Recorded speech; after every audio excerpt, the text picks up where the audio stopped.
Good evening, everybody, and welcome back to Be Diced Adventures. This evening, featuring the Dimensional Dial of Dr. Diago in our 50th episode since we've 50th official episode since we have began this wonderful, wonderful campaign. I am your host. I am Matt, also known as Wartor Knight out on the interwebs. And boy, oh boy, do we have a wonderful, wonderful, wonderful show for you guys today. Go ahead, make sure that you follow, and if you are so inclined, subscribe as well. We have several shows that we do on the show or on this channel. Next up being Edge of the Empire Tuesday evenings, featuring that guy there, Daddy Tarzan 82855, as the game master. For that, our wonderful Star Wars campaign. Wednesdays, we have Valley of the Endless War, run by Simite. He has a wonderful crew over there as well. Thursdays, Tales of Varden, run by Chris, also known as Claybeard or Claybeard Studios, and seems to be every couple weeks, monthly-ish. We get back here for the Dimensional Dial crew. So absolutely go follow us in all the places, do all the things, and roll some dice with us. Is that everything that we have for announcements? Does anybody have anything else? We Gucci, Yes, baby. I do. Oh, I got one. yes. I am not in any other campaign that is part of this channel. I'm part of a campaign that's part of a different channel that we started. Like, we're hitting our year anniversary of February 18th, which is of Lycan and Moss for the campaign of Brass and Briar, where I play with some more fantastic people that are part of the D&D TTRPG community. So we're only on our 17th episode.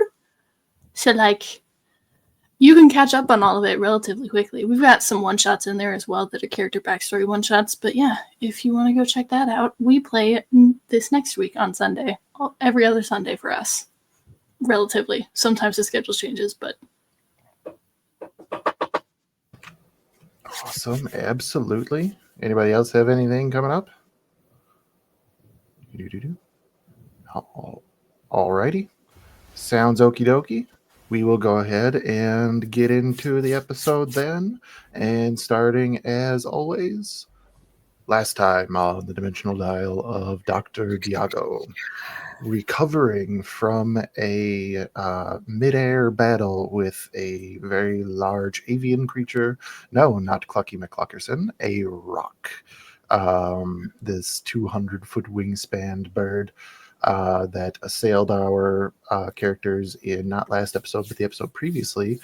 The party had a moment where they needed to recoup. They kept traveling until the end of the evening, came to a long rest where Borrow, our blind monk, witnessed in one way, shape, or form one of the, how should I say, denizens of the deep desert below, as it was in the middle of its feeding time. However, without further ado, when the morning came, traveling via air, it was not long before following Janai, because Janai was the one person who actually knew precisely where they needed to go to get to the underground of Aetheria. This area that they were attempting to go through overland travel, or the tower that they're trying to get to has been buried for centuries with only the top peeking out with no visible entrance. Somebody had a sort of tip, be it Feyruz from their patron, that perhaps they could enter in a more subterranean route. So following Janai, the characters went deep into a tunnel underground where immediately strange things started happening. Strange carvings on walls.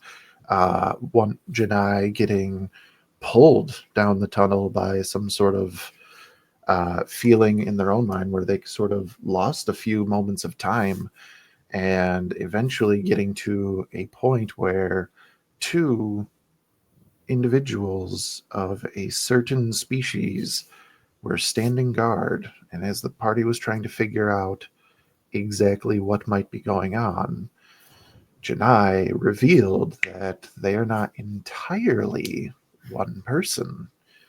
And the party had a brief meeting with Tanakh, who was introduced as the original owner of the body that Janai has been piloting.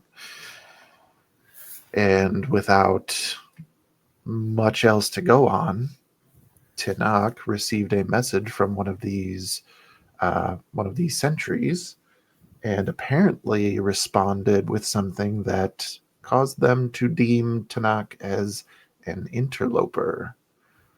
And that is where we left off last time. What does it mean that Tanakh would be an interloper in this area? Where or who, in fact, is Tanakh? And what kind of shenanigans is this wonderful party going to get up to deep within this Thry-Kreen city? These questions and more have yet to be diced.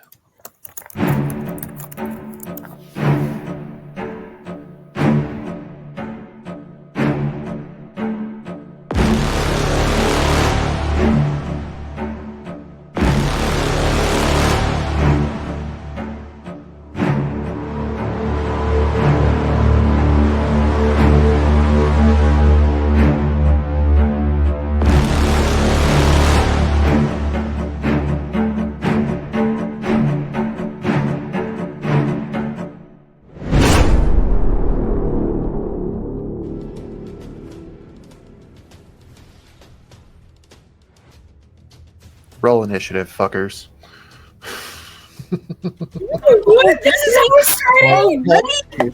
I called it. Oh god. I'm scared. You should be. Like, you didn't even hold our hand beforehand. Like, what the fuck, Matt? I forgot how much clerics suck with initiative. You know, it's not any player's fault. It is strictly clerics. They're just cursed. The class is cursed. That's a lie, Borrow. That's a lie. I don't believe you. You can watch him roll it. Look in D&D Beyond. You can look at his roll. I rolled a nat 20 for a total of 30. Hell That's yes. Jesus fucking That's insane. Carl's like, no, We we're love gonna do this. to see Bop, it. bop, bop, bop. Alrighty. Ah, So, man. looking here. 1, 2, 3, 4, 5. Who am I missing? Missing Me, Miss I'm Nancy. sorry. You're fine, you're fine. I had to switch my accounts because I don't want to pay for shit. Gotcha. That is a 7 plus 2 for a 9. Hey yo. Mighty Nine. For a mighty 9. 9! I am still extremely fucking nervous. I don't know what's going on. Gotcha. Alrighty. Here we go. So we got Borrow with the 30. Next one down, Clucky with the 18. Then next one down being Tanakh. And then we have just coming down the list, we got Xanthi, Fairuz, and finally Petrichor. Alrighty, so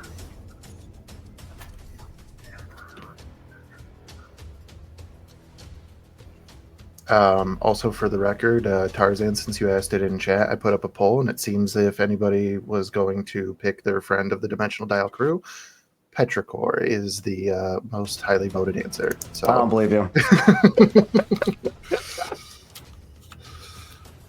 Absolutely. Alrighty, so we are going to position this over here because that's going to help me. So, Borrow, starting things off.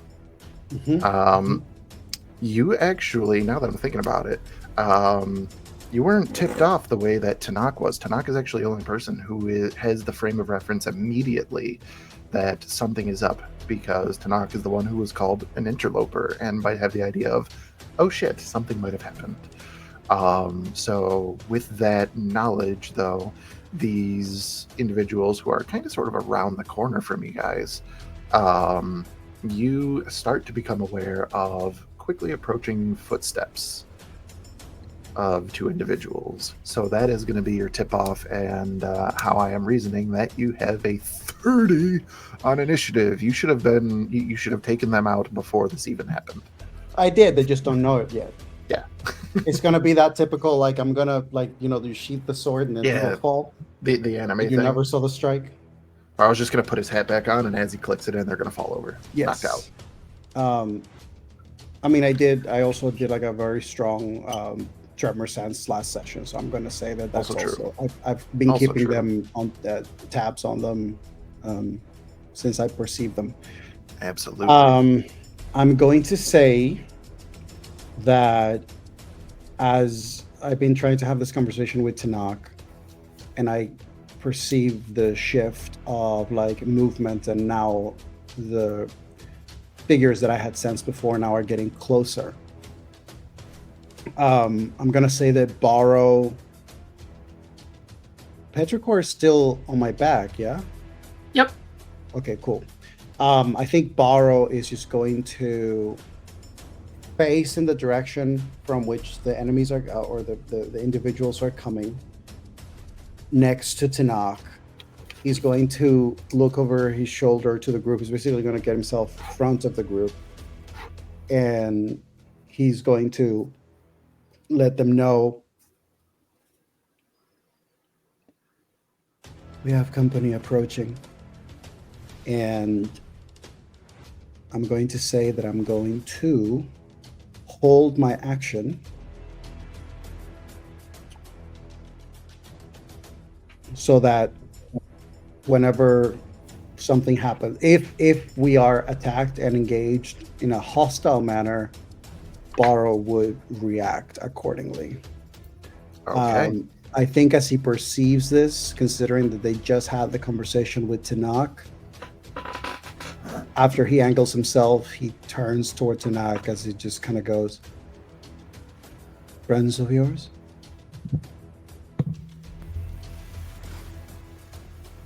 Again, it doesn't work like that. Reassuring.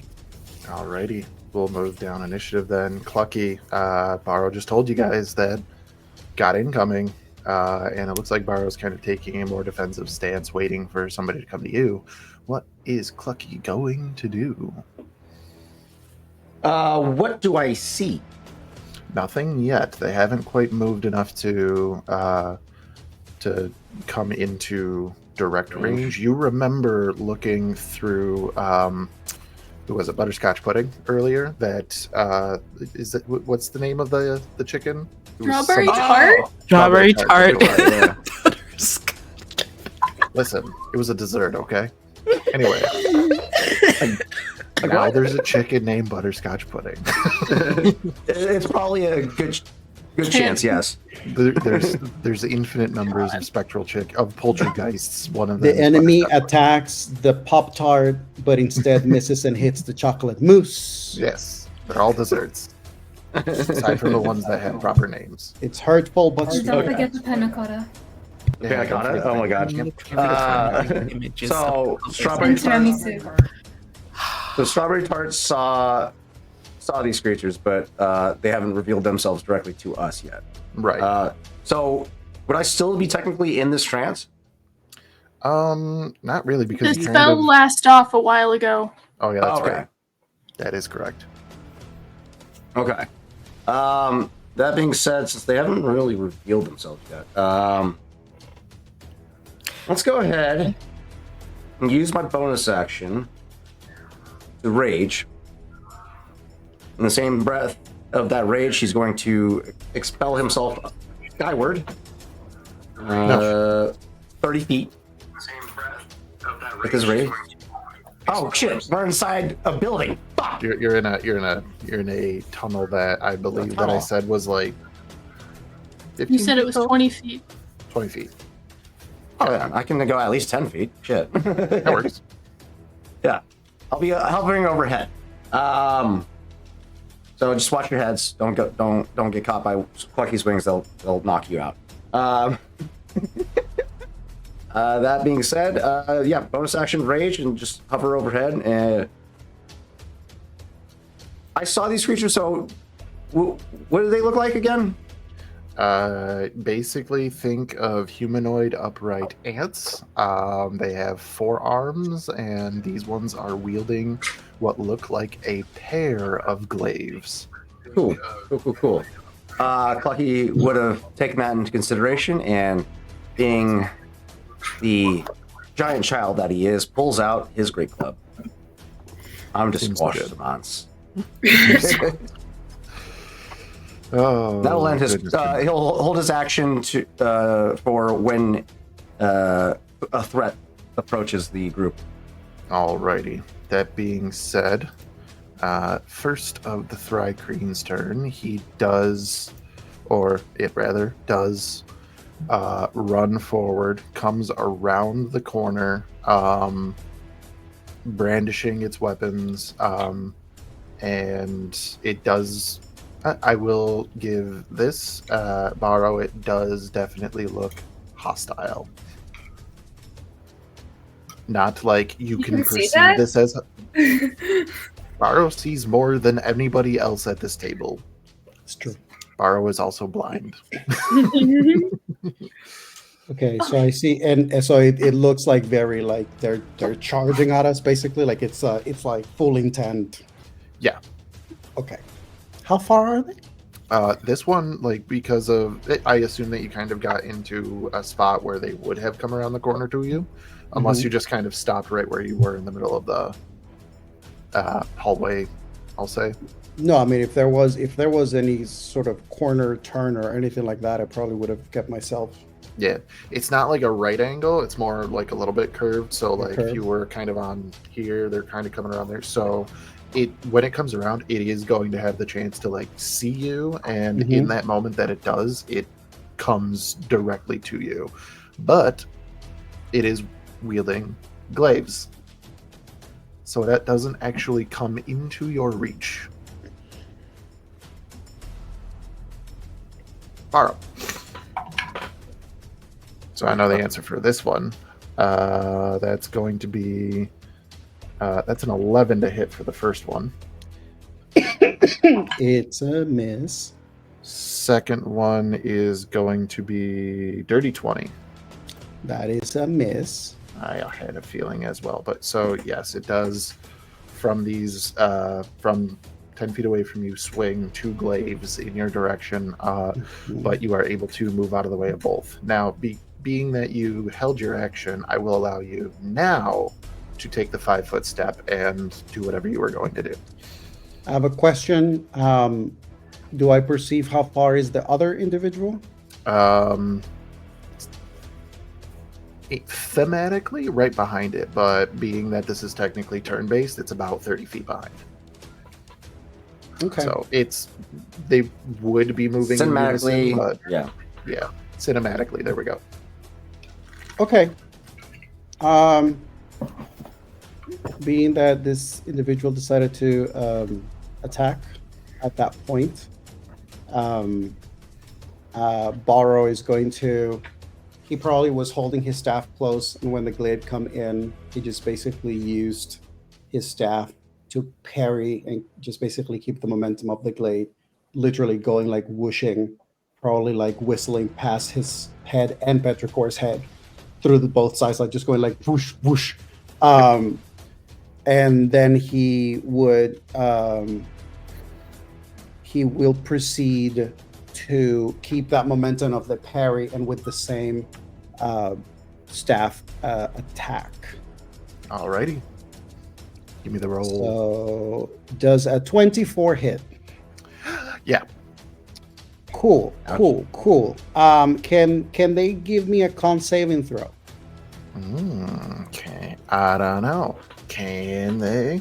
I mean, if they want to fail it automatically and not roll it, I'm good with that. That is going to be a 14. That's great. They are stunned. So Saucy. basically, as soon as Borrow basically grabs, powers 1 strike, 2nd strike, takes lunge of a step, moves in, and with the whirl of the staff, he just basically hits on the center mass. And just for flavor, I'm just going to say that as he does the hit, the hand that is forward releases the staff, moves, and then just does pressure point strike, and then channels his ki as he just creates the stun. Nice. Would I be able? Actually, I don't need to ask this question. I'm a monk. As he does that without a pause, he basically does that strike, hits palm, does a spin, turns, and moves to the second one. Ooh. Straight up. And it's gonna go for a strike as well. Alrighty. And the trash. I like it. Really quick, before you go for another strike, do you want to actually do damage to that guy, or are you just happy with stunning him? That's a good question. Got a little excited. No, it's a good question. For Baro, it's a good question. It is a good question for Baro. I mean, Clucky's perfectly happy with cleaning up the trash after you. Yeah. I'm going to say that Baro is actually not going to do damage. Okay, that's fair. He didn't get a clear answer from Tinak, and he doesn't want to just fully assume. He knows that it's a risk move in some form, but he's hoping that he'll be able to get an opportunity of sorting this out before just going full ham. Okay. That being said, go ahead, make your attack roll against numero dos. Yee. That's I a said 16 to hit. 16? Actually, 16 would hit. However, as you're coming up, much like you parried the first glaive that came at you, this one uses the butt of its second glaive to parry your strike. Nice. Oh, how fun. Flurry of blows. That's a sad flurry of blow 1. 13 is not going to hit, probably. Nope. But does 22 hit? 22 does hit. And can they roll me a con saving throw? Maybe. All right, so they're both stunned. Oh, fuck. Alrighty. Wait. So yeah, Baro goes for the second one, goes for that strike, sees the parry follow, and it's one of those things like he has a brief moment of like, oh, like oh, fun, and it's that thing of a moment of proudness. As the back of the glaive basically moves the staff to the side, Baro basically spins it from around his waist, comes from the other side, spins it, and just smacks the side of the head of the target, and it just stack and then palm open, stun. Nice. Alrighty. Smash. That being said, I believe that is going to be your held action. So once again, honoring it, Clucky, you can use yours on the first one.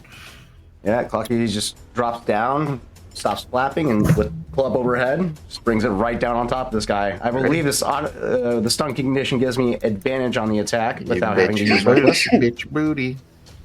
All right, that's gonna be that's better. 23 to hit, Absolutely. and that's a D8. Where's okay. That's gonna be 10 bludgeoning damage. Okay. Still standing, right? Yep. All right, we're gonna go for a Babe Ruth style hit. So upwards, fucking strike with the second attack. This time, great weapon It is a great weapon, so great weapon master. We're gonna try and knock this. We're gonna go for a home run, Babe Ruth style. Alrighty. Hey. 16 minus 5 is 11 to hit. Does that hit? No, it does not. Fuck. Damn it. How did I miss that? You're going in jail. Yeah, I rolled a 5 and a 2. Ouch. Yeah, that'll do it. That'll, I think Clucky kind of like overcompensates it, thinking was like expecting him to be reactive and like step out of the way, and was like adjusting for that, and just goes wide with it. then realize the guy's just standing still, like, oh, what are you doing? Just put up a fight. Let's go. It's And just seizing in front of you and cannot respond because it is stunned. Clucky doesn't really understand. Actually, this is like probably the first time Clucky's seen somebody, Barrow stun somebody in a fight. Nope. Not- I stunned you. That's also Oh, true.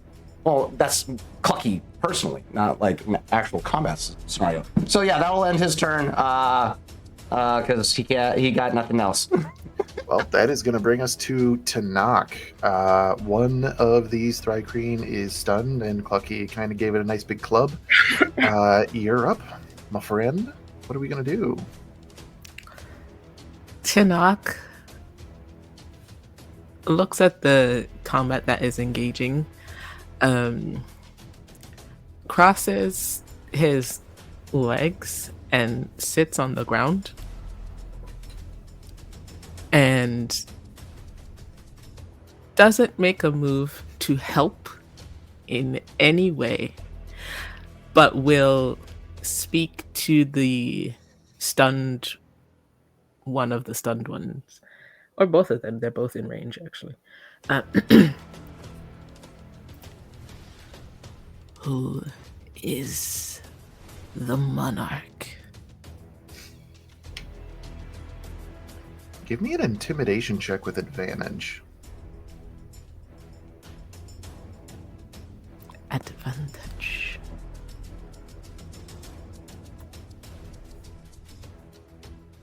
Jesus, that's almost a 19. It's a 7. It's a 7. Alrighty. That was with advantage? The other one was a 1, so Just double checking because I heard almost a 19. Now I'm understanding that yeah. the dice doing the dice things. So with that, the response that you get is this low, low sort of growling sounding of like, I shall ask the questions, interloper. What hive do you hail from?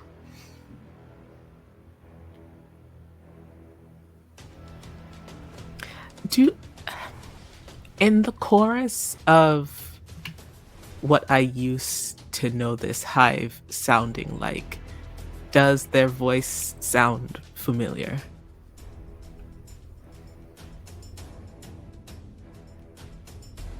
Roll me a percentile die. A percentile. Percentile or personal die? I don't know.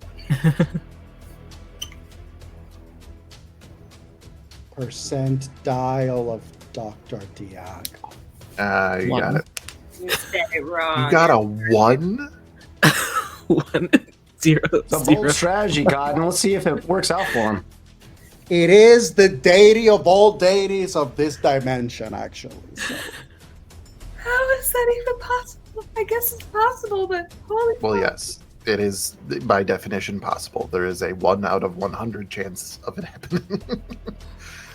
Alrighty. So I don't know how to interpret this. This is fun. I'm scared.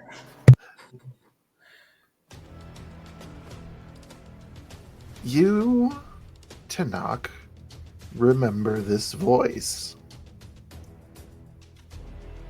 Specifically because you were both scouts.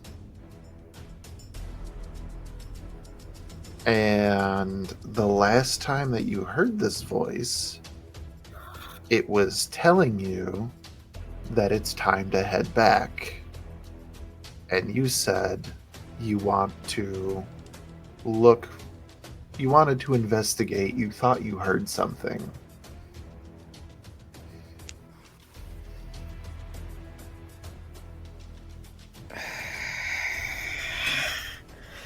Okay.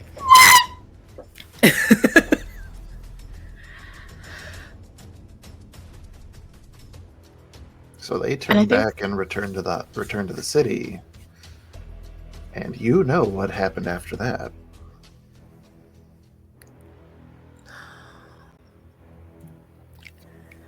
Which one said that? The one that Clucky hit, or the yes. one behind? The one that The one Clucky hit. Okay. Cool. Actually, you know what? It's more interesting if it's the one that actually parried Borrow. So let's do that.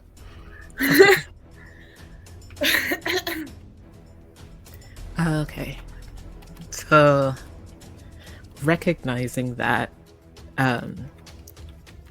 Tinok will get back up. Because initially, very uninterested. It was whatever. But this is my clutch mate. So I'm going to move towards past the one that Clucky is facing off with, towards the one with Borrow. And in a way that is similar to Borrow, because it's what Janai did when you were facing off with the master back at the temple, interposes himself.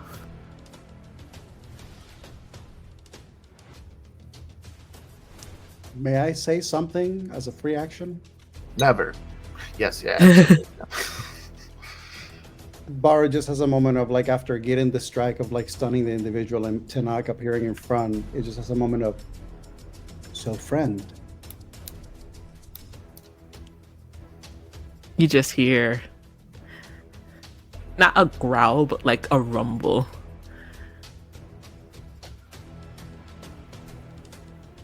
Alrighty. Sounds like that is going to be Tanak's turn. Victor, clarification on Stunning Strike. Does it end at the beginning of End your of my turn? turn. The end of your next turn.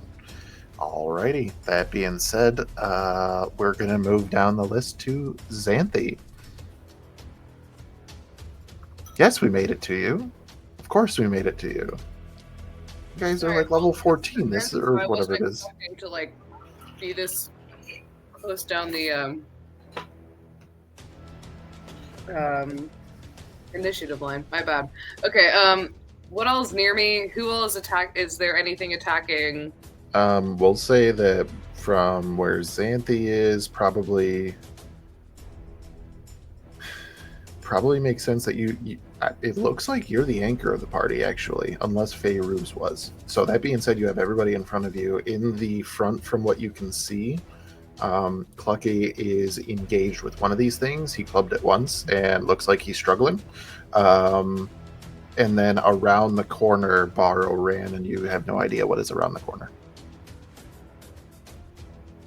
So I don't see any enemies coming towards me. I just see Bara running around the corner and Clucky hitting. Well, Tanakh also went around the corner. Tanakh/Janai went around the corner. So the only enemy I currently see is the one that Clucky is attacking, correct? Yes, correct. He is in melee with them. He's in belay with. God damn it! Sorry, that took me a minute to catch. Oh god, this makes me so anxious because when she can't see, how far is the corner from here? 40 feet. 40 feet. All right. Well, considering I only have like a walking distance of 30 feet, Xanthi would be like, "The fuck is going on?" and would probably follow Borrow. Probably only about 20 feet. Actually, she'll probably take the full 30 feet of movement and stop at the corner. She will not turn around the corner because she wants to still keep an eye on the party, especially Petrichor and Riley and Clucky. But she does want to see what the fuck is around that corner. And what would she see before I decide to just start slamming attacks on folks? You see the back of Borrow standing stationary, and then Tanakh, and then you think you see somebody else, but it's kind of at the edge of the turn. Petrichor is also on Borrow's back. Oh, that's a good point. Yes. I forgot. Borrow's a mount. Okay. Well, that makes it even more slightly horrifying. I'm a loyal steed. Considering that she really doesn't see a like massive amount of enemies coming her way, she's not going to just start making attacks straight off, but she will ready an attack for if a large group of individuals comes in. Okay, that's fair. So I will ready my action, and that will be about it. If there is a large group of people coming towards the party, that is when I will take my action. Alrighty. That'll knock us down the list to Fairuz. Pretty much same point of view that I gave to Xanthi. What are we thinking? Is the one fighting Clucky within 120 feet? Oh, yes, absolutely. Right. Do they have any armor or like clothing at all? Clothing, I would say. Or just like Um, coverings? Yeah, nothing like too fancy or anything like that, but it does look like some type of uniform. I am going to cast Eldritch Blast at that one. Alrighty. Hit. Does a 17 and a net 20 for a 30 hit. I don't think a 12 hits. So yes, 2 of them do hit. 1 of them is a critical hit. So, yeah, go ahead, roll some damages. That is 20 points of force damage on the crit. So in total, 39 points of force damage as you see Fairuz sort of pull from the air around her, like this gold-tinged blast of energy that she sends careening towards one Clucky is fighting. And Beautiful. because she has agonizing blast, what this looks like is, though there's nothing visible within the magic itself, it's as if there's invisible blades cutting through the cloth covering this Vrykeen. And it's sort of like those kung fu movies you see where they have like those invisible needles and blades like shooting at enemies. It's very bad. I love it.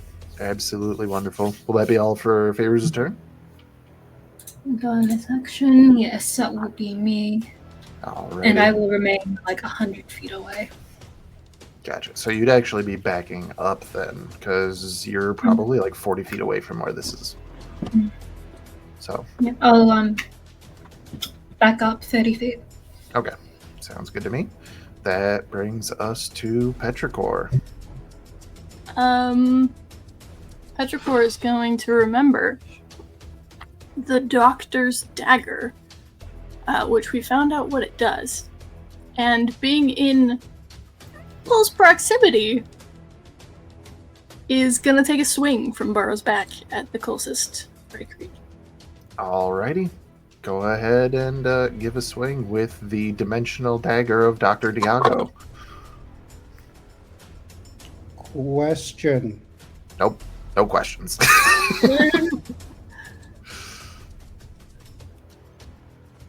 We don't get to ask, we just get to witness.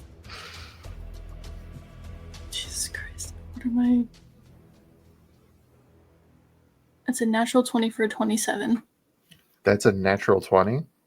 Which on a natural 20, banishment. DC 18. 18, you said? What do you want, Victor?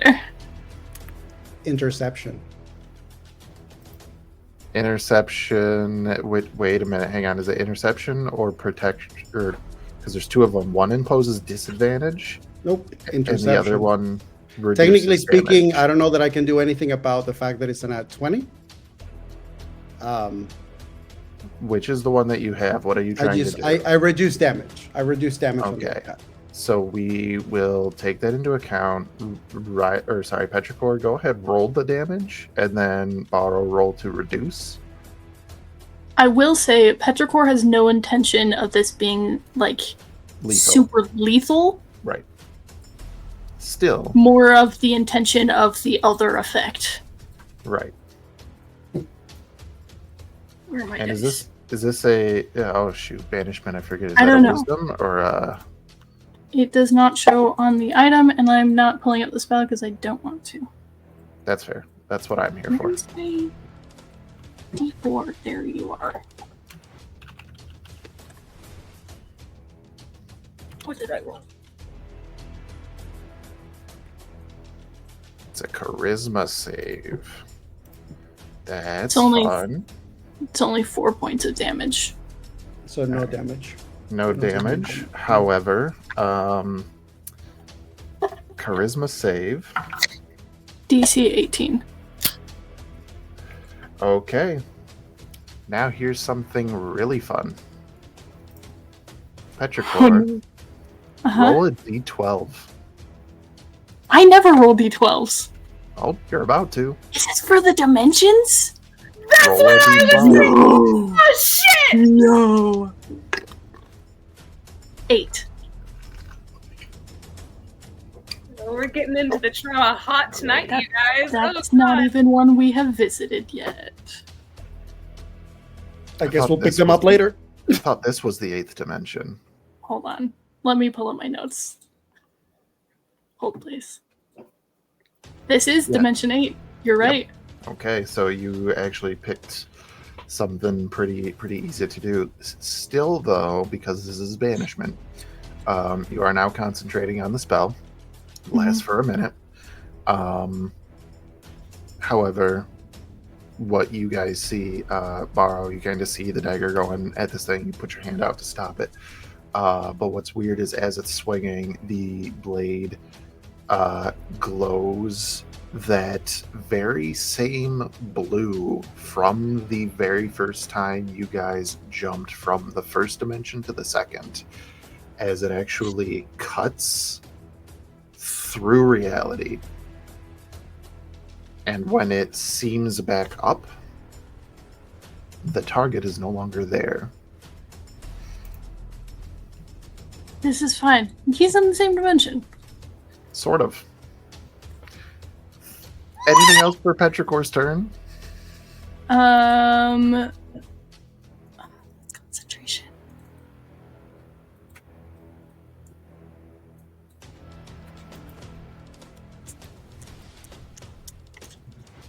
Why are all of my bonus action things concentration? That's not gonna work because we're in combat. That's concentration.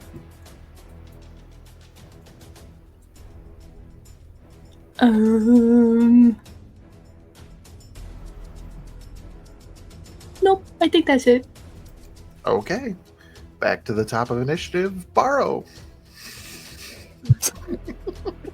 Damn it. Oh man. This is the moment why you crit initiative. Yeah. So that it lined up like this. I guess so. Yeah, I think it was one of those things where like Borrow looked at Tanakh when it said, "So friend, here's Tanakh," and then it's that moment of he doesn't realize that he didn't clarify or let know to Petrichor what his course of action was, and so he has that moment of he senses the motion behind him and senses the blade, like the small perception of the blade cutting through the air past his face as he raises the staff to parry, and he's like, wait, and as he's saying that wait, that the very parry that he does also has the creates the tear or collaborates to the tear. And then it's that moment where he senses sort of like the vibration of the magic happening, and the next thing he knows is like he doesn't perceive the body of the individual that was before him on the other side of Tanakh. And it's just that moment of, You know what? Just because the last time that you experienced something like this with your perception, Xanthi got disintegrated.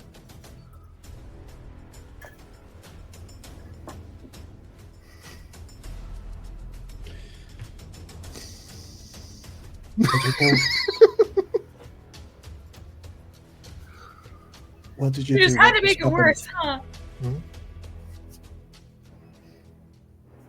Borrow is asking Petrichor, like, what did you do? What just happened?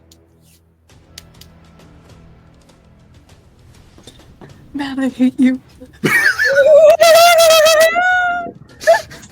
As you ask that to Petrichor, Petrichor just responds, I just took him off the playing field. He's fine, just not here. Are you certain they're fine? Yeah, that's how the spell works. Will they return? if I drop concentration. But Bring them it's a back. little hostile right now. Bring them back.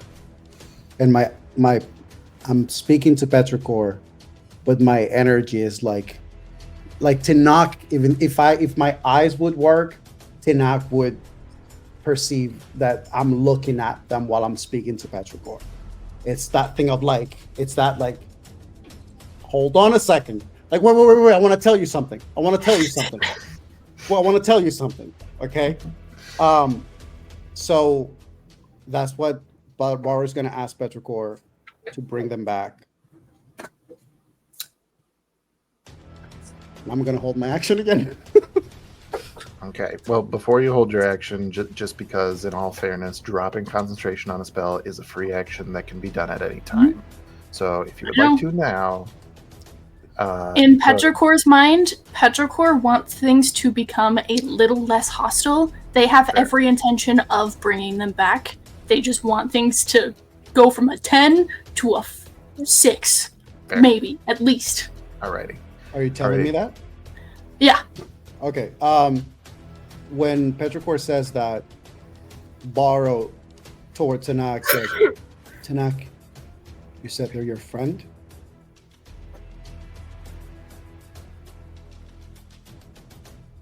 You clearly recognize Muted in here. Too many mutes. Technically, I'll rephrase that because it's not that you said you were a friend. I'll say, you know them, yes? You stood before them. Tanak glances at the empty space behind him, watched that happen, and tilts their head towards Borrow, eyes on Petrichor. Yes. If we bring them back, can you talk them down from fighting?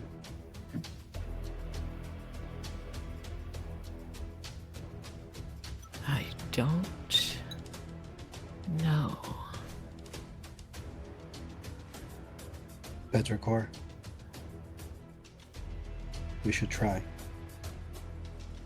Start with this one. We've got time.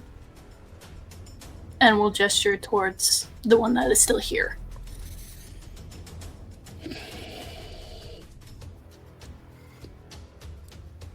Welcome to dealing with a Borrow. kid. Barra is just going to have that moment of, I mean, full disclosure, you don't have line of sight on the one that Clucky's currently fighting. You're around a corner. yeah, but I'm not They that far. know. Right. So you don't know whether or not that thing is still standing or not. I mean, can I hear them? Can I sense them? Probably. Clucky's making a fuck ton of noise, guys. You can hear it. Who are you?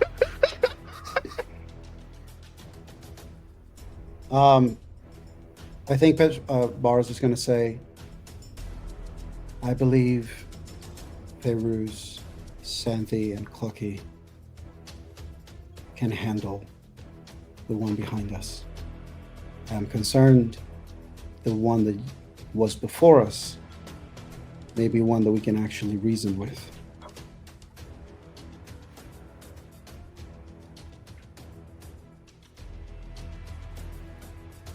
I will say this before KJ responds. This will be when I move down an initiative after That's fair. KJ's decision.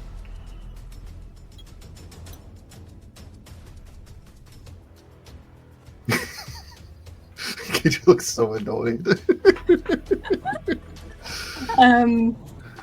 You can do what I think feels right, KJ. I think even with all of this, there's a battle going on in Petrichor's head where Petrichor is inclined to listen to Borrow and take the peaceful route, but Riley in the background, knowing that this man is a scout, is like, boo! Like alarms. Riley Or doesn't at know least- that this man is a scout. No, Doesn't but know. attack You can assume. first. Yeah, okay. Yeah. Fair. So Fair. I think there's a moment of you can sense the indecision that you've noticed whenever they're arguing with each other. And nothing happens. Alrighty. That brings us to the McCluckerson. Yeah, buddy. By this point, Round two. the stun condition has worn off. I would assume. That would be the end of Victor's following turn. So it just kind of wrenches back forward. It looks like it's going to start coming directly at you again. How delightful. All right.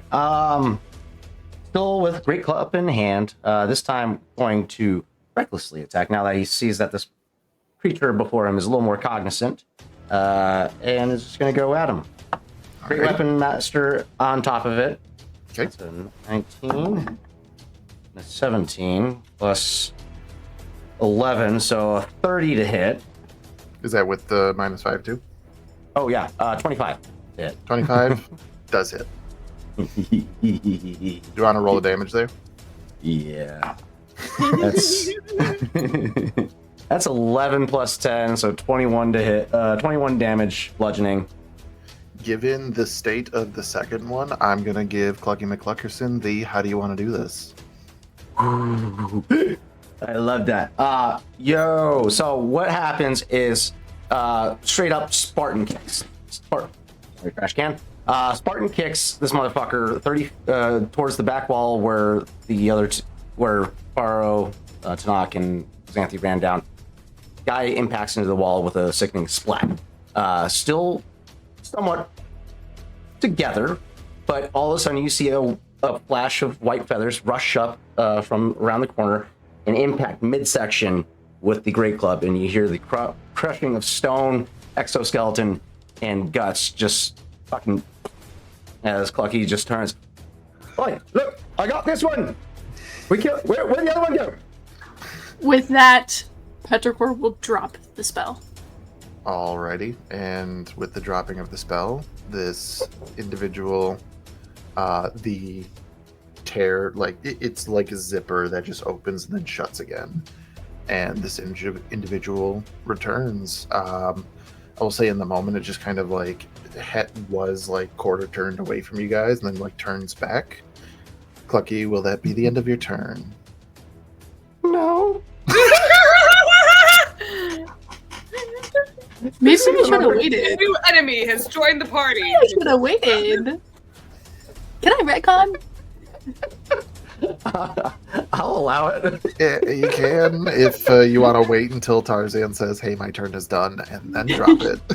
Yeah, I would recommend you not bring this motherfucker back in the midst of Yeah, Clucky's I bloodlust. think Petrichor would have enough pre-thought of mind to be like, maybe I should wait to bring this thing back until after the raging chicken is not bent in half. Okay. So just like All right. mechanically after the turn, or are you waiting for Clucky to stop raging? Yes. I mean, Yes, yeah. when he So seems after- less hostile. Right. So after he calls out and it's like, "Where's the other one?" He'll just shoulder the Great Club and start walking over, and then that will end his turn if he doesn't see another threat Okay. pop up out of another pocket dimension or something. Then, from what I am understanding, ending your turn, shouldering the Great Club, no longer raging. Initiative I'll still going. Still be technically raging until Technically raging. Yeah. Okay, I get you. I get you. Then I just at the won't end have of that turn, movement because Right. initiative turn based. then at the end of that turn, Petrichor can loose concentration. The zipper kind of opens, and this Thri-Kreen reappears in that space. And since it is this creature's turn, Petrichor, Oh no. that's a 22 to hit? Would this thing have a disadvantage since Petrichor's on my back? No. Why not? Damn. Reach. That That is two 22s, so we're gonna... Wait, is Xanthi able to see this considering she has just turned the corner, and are they within 60 feet of me? They haven't actually moved from the space that they were in before they disappeared, and you only kind of saw that they were there. but you might be able to see a glaive come and make 'Cause contact with I was gonna say silvery Your- barbs. Oh, Every magic caster's favorite spell. If they're going to attack the baby, Xanthi would definitely be like, like, I'll say you have line of sight enough. Okay, Okay. so we can silvery barbs one of them. Okay, that's going to be a 13. So only one hits. So only one hits, and My with advantage glaive, to borrow. with a glaive, that is going to be 7 plus. Oh, 7 plus 2. So 9 points of slashing damage to Only one. Petrichor. Interception. And that is reduced down to 0 by the spectral shield that was propelled from the ground in We front all of them. protect the baby. There's one job in this party, and it is to make sure that Petrichor takes 0 damage. And they And are literally usually why I have that. successful. That's literally what that fight style exists for on my. Which is so funny because like Petrichor can take a hit. Like they're We'll never know. relatively sturdy, but they Eventually, will never. protecting the baby of the party. That is more of the fucking quest now than there is finding the dwarf. Parental actions are Also- not rational. Also, due to this new delightful feature of the spirit guardians that lit around him, that person also takes the same amount of damage, which is 11. Or no, only 1 point of damage because you reduced the damage before I got to it. No, the damage is from the person that is being attacked. I don't know Right, if that means that the damage. You reduced the damage to 1. I reduced the Petrichor. damage. Right. Right. Yeah, no, that's still reducing the damage. There's Yeah, only 1 but- point of damage remaining after Oh, yeah. that. Sure. And I reduced that by 11, so I guess 10 points, I guess, would be, the remaining damage left over. No, But it says one. that you reduce, they deal the same damage equal to the damage that you prevent. Oh, damage I prevent, so 11 One. damage. Well, no, you only actually prevented 1 point of damage. Okay, yeah, there we go. All Because that right, was cool. the only thing incoming. Yep. So 11 damage. Or don't worry. 1 damage. I got the 1 point of damage. I got it, guys. Hey, damage is damage. Can't hate New on that. features. I love it. I will say at this moment,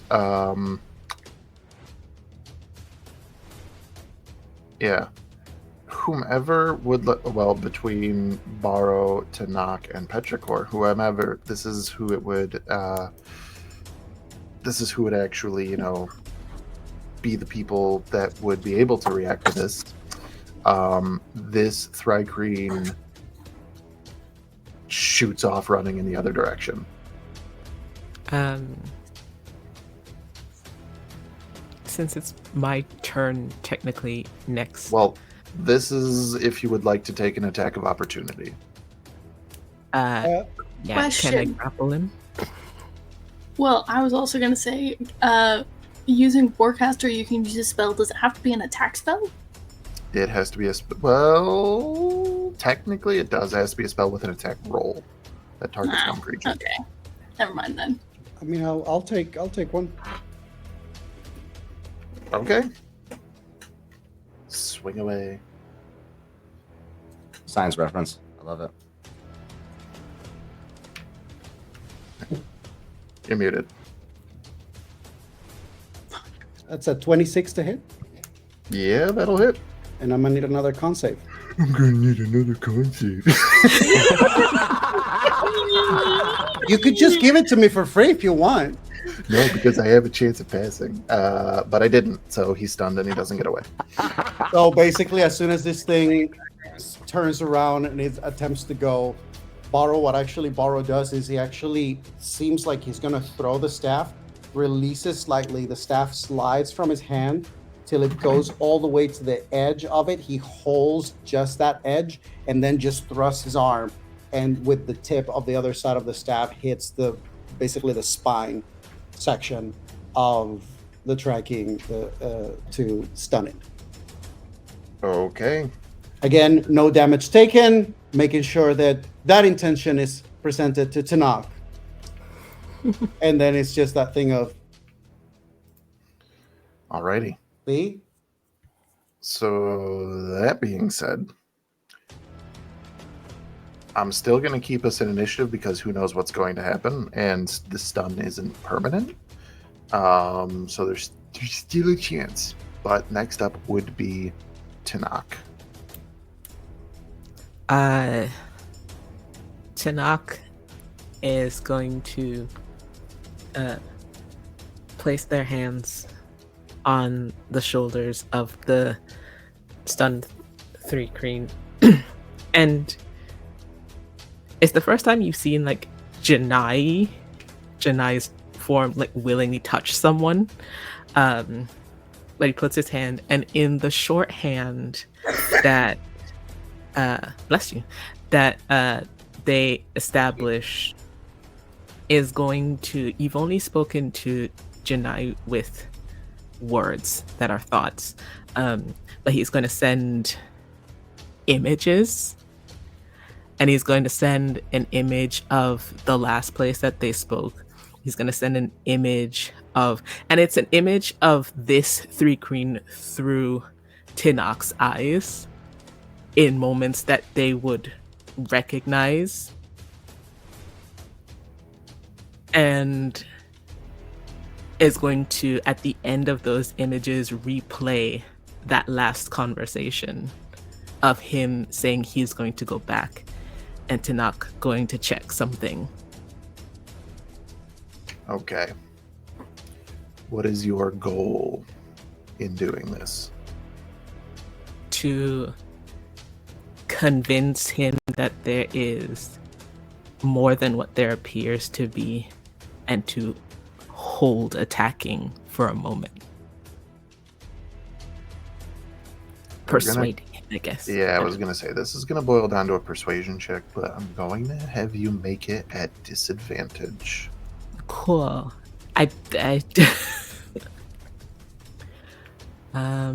Hold on. Wait a second. Wait a minute. What can I do? 2 nat 20s.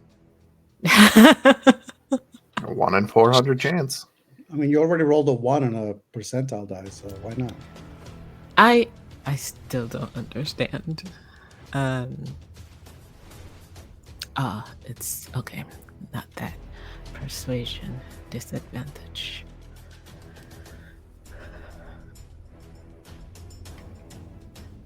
$11. 11.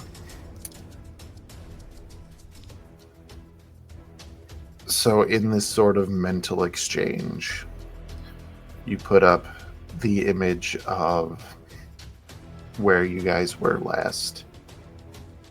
And it is almost like a blade cuts through it. And you put up this image of this individual through Tinoch's eyes. And it's the same thing. It's like whatever images you're sending,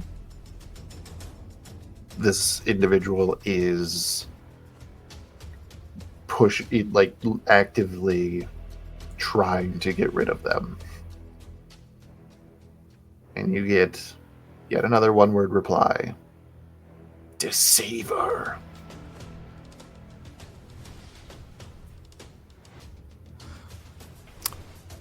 What's their name? This page.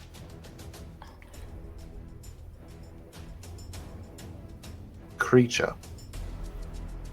Kricha.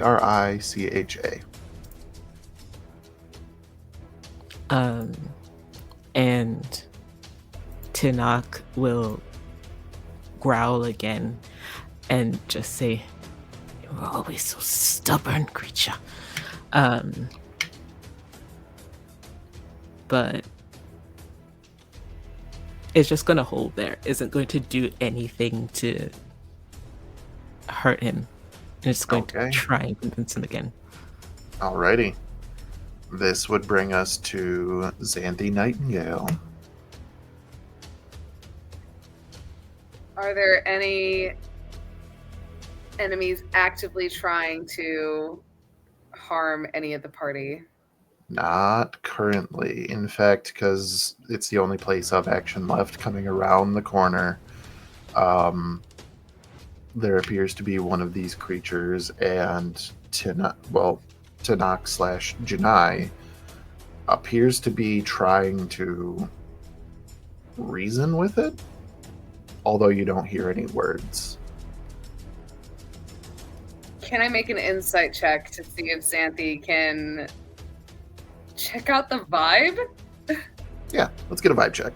Okay. Vibe check, vibe check, vibe check, vibe check. Vibe check. Alright, that'll be a 12 plus 7 for a 19. Beautiful. So looking at like pretty much you came around the corner, that was the scene you saw. This is what you were looking at. Then you sort of looking at the bigger picture. Petrichor is probably looking at the scene intently, trying to figure out what's about to happen next. Barrow appears to be paying very close attention, particularly, I believe, to Tanakh, like almost waiting for something. Tanakh, like I said, looks like they're trying to reason with this thing, but you can't quite get a vibe check from the creature because, again, with that level of vibe check, Barrow did stun them. So physically, they are not presenting anything other than trying not to be stunned. And then since he is within the area, Clucky does look like he's ready to go at any moment.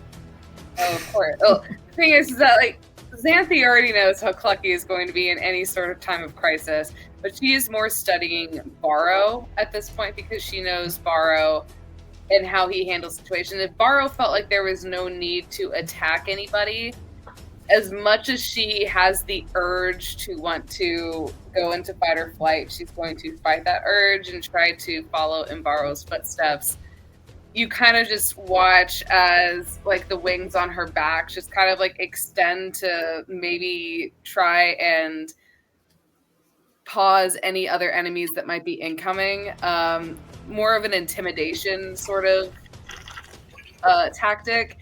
And she is still going to hold her same action for any sort of fluctuation of enemies that might be coming in. She's not going to attack just because she sees Barrow is like, oh, he's trying to be a reasonable person. I guess I'll try to be a reasonable person because we all know what happens whenever Xanthi loses her shit. And she's pretty much going to stay in place, just extend out her wings to block anybody that might be coming in around the corner. And if any group of enemies were to come towards her, she will again use the same action that she has had held. And that, my dear audience, is character growth. Can y'all hear me? Yeah, we can hear you. Can you not hear us? Is it me? Can you guys not hear me? No, I think she had a bit of a blip internet on the froze. Yeah, sorry about that. My internet froze. What was the last good. thing you guys heard? We heard the whole thing. Okay, fabulous. Yeah, but And then she I will gave keep you- her action held until bigger threats come into play. And that is when I told the audience that is character growth. Beautiful. So after Xanthi, I didn't feel there was, considering how Barrow handled this, she didn't feel the need to make a fucking roll for sanity, because she's just like, okay, I trust the blind man, but if shit gets fucking weird, I'm gonna make it get fucking weirder. That would bring us to Fairuz. You kind of backed up after taking a shot at the other Thri-Kreen, and now it appears that you are the only one in this section of hallway. So, are you still going to stay back, or? Do I hear anything coming out from the general direction I'm currently in? Reasonable to be suspicious. Go give us a perception check. 19. 19. Quiet as a tomb. Am I able to move to get within 30 feet of Tanakh and Prisha? So you were 40 feet, backed up 30. That's 70 feet away. How much movement do you have? I have 35. 35. So if you dash, that would be 70 feet. That would get you to where Clucky was fighting the first one, meaning that you would have like 10 or so feet to go around the corner.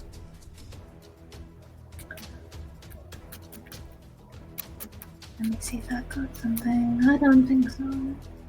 That's fine. Yes, I'll use my action to dash just to move closer to the party. Okay. Now that the imminent threat has coming on. So from where you are, you could pretty much see at least the entirety of the scene. But we're going to have to see what happens there. Petrichor? What's been happening in the background of this entire situation, Petrichor started dissociating, which at least Borrow, from the close perspective they have, would recognize as being when Petrichor and Riley are arguing. And Petrichor seems to be maintaining composure for the most part, but there's definitely a conflict there. So they have not been paying attention to what's going on, because Petrichor is trying to keep Riley at a level that's acceptable for the certain current circumstances. Okay. Sounds like we're kind of holding there then. So, Borrow. And just letting you know, at the end of your turn, that stun goes away. I would like to disarm and restrain the opponent. Okay. Disarm technically is an athletics check against their acrobatics check, but they can't make one because they're stunned. Right. So you can disarm them, no problem. We'll just call that would be one of your attacks. Restraining would be a grapple, which would require them to make a strength saving throw or a athletics check or an acrobatics check. If I want to tie them, is that an athletics too? Would be well. That what I was getting at is that you wouldn't have to make any sort of check. It would just be like to grapple them as the attack. Right. Would be one of the other one of your attacks. If you wanted to tie them up, that's technically using an object. So that would be a whole action.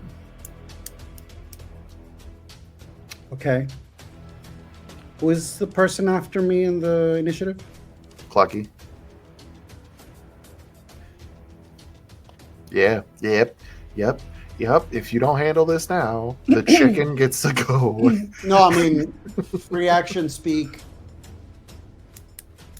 Stand down. Would want to restrain, not harm this one. Okay. Are we all copacetic with that?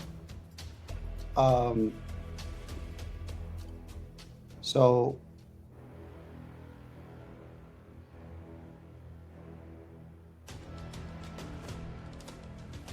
if tying is a whole action, so I cannot disarm and tie simultaneously.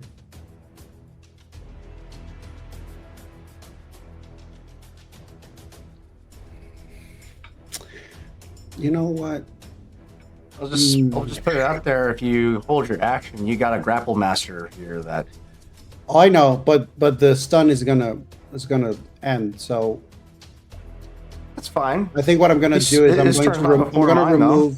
Yeah. So if I may use my action, I'm gonna use my action to disarm and potentially I don't know if I can if there's utility belt or anything that I sense on this individual to remove before I say, Plucky, I would like for you to restrain them. Okay. Do not bring them harm. I believe that we can speak to them, or at least Tanaka can.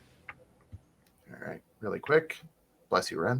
That being said, so if you used your first attack to disarm them of their weapons, then you could use your second one, they don't have like a belt. They have a pouch that is tied around them. I'll take the pouch. Alrighty. And with that all being said, unless you have something for a bonus action, that'll bring us to Clucky. This individual is not stunned, but it's Clucky's turn. Seeing or hearing the call out from Barrow, there's a shift in personality, not personality, but offensive stance from Cluck. He immediately drops the club on the ground. And if a chicken could smile, he's grinning ear to ear. And just fucking full on bolts forward and goes for a double leg takedown, hoisting this motherfucker up on his shoulders and just body slams him and begins to start working him on the ground. Okay. That'll be a grapple check, yeah. Grapple check has to get off first. Go ahead. That'll be an athletics versus his choice of athletics or acrobatics. Alrighty.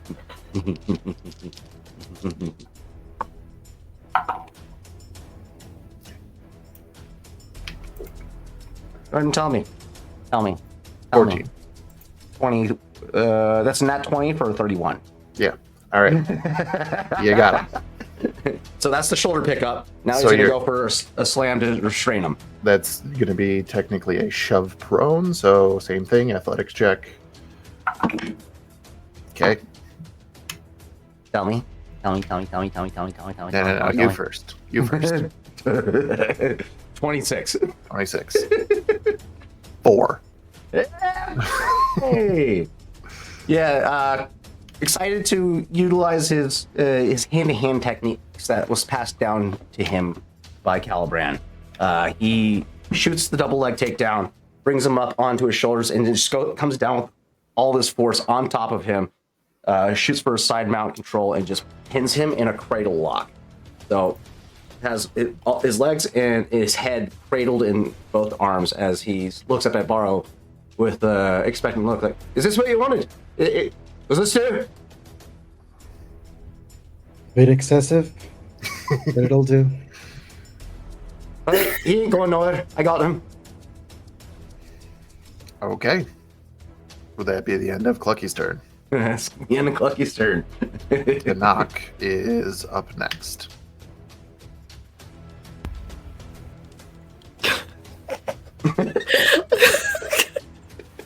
You just see an excited chicken on the ground with your friend.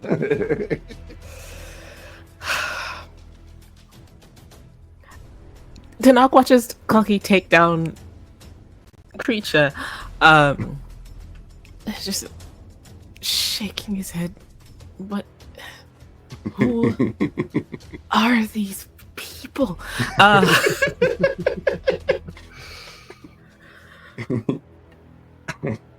And is going to kneel down.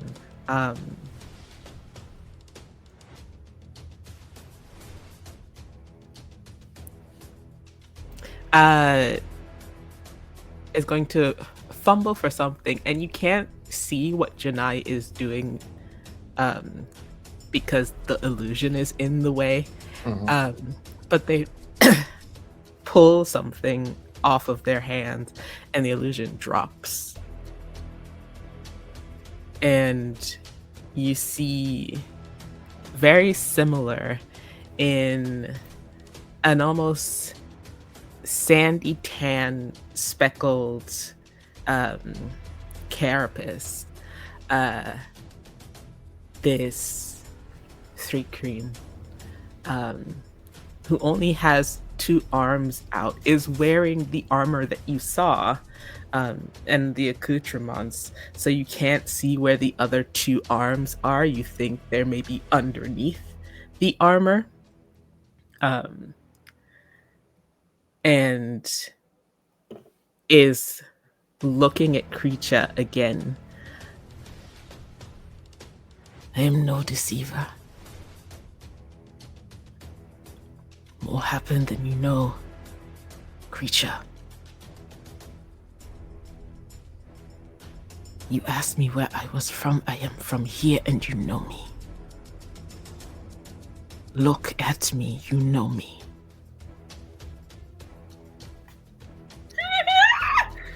Give me another persuasion check. Still at Smash? disadvantage. Advantage. Yeah. Smash.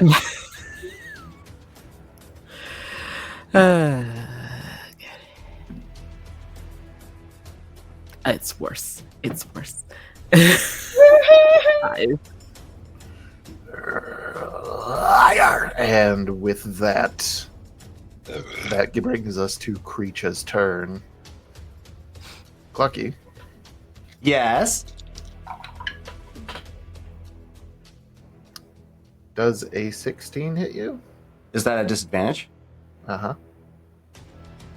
Yeah, that does. That- okay. Now things get spicy. All right, there it is. So you are going to take minimum damage. Okay. So 2 points of piercing damage, but make a Constitution saving throw. Ooh, saucy. You said 2 points of piercing damage? Oh no. If you really want to. This is a bite while they are prone on the ground in front of you. So you're saying that I could not extend my bow staff in time to intercept this fight Chomps with down on my a stick. interception? Make them bite the stick instead of Clucky. Yeah, Clucky didn't think this through, did it? You're Apparently. getting a piecemeal, but instead you just got one. Hang on, because the mechanics don't make sense with this. Unless somehow Borrow rolls a 1. Then it still makes sense. So Borrow, if you roll higher than a 1, let me know. Higher than 1, how you mean? Damage reduction. No, my interception is 1d10 plus 5. Oh, so you can't roll a 1. So No, there's no way that I can roll a 1. So he wouldn't take any damage. he wouldn't take any damage. So mechanically speaking, Clucky would take no damage mechanically, but still be subjected to the poison. I guess depends on how generous you're being with, Borrow putting the staff. Does it make sense? Okay, I raise you. I'm listening, I'm thinking. So mechanically he takes no damage because there is no piercing through flesh because of mouthful of feathers. However, topical application of poison/venom could still apply. Therefore. Yeah. Alrighty.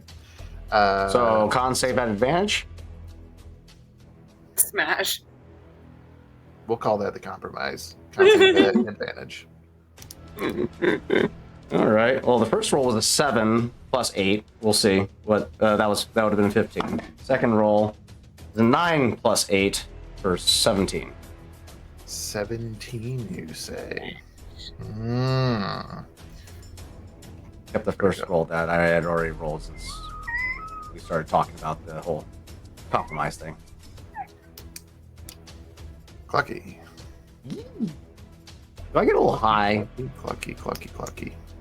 Am I going on a journey tonight? You're not.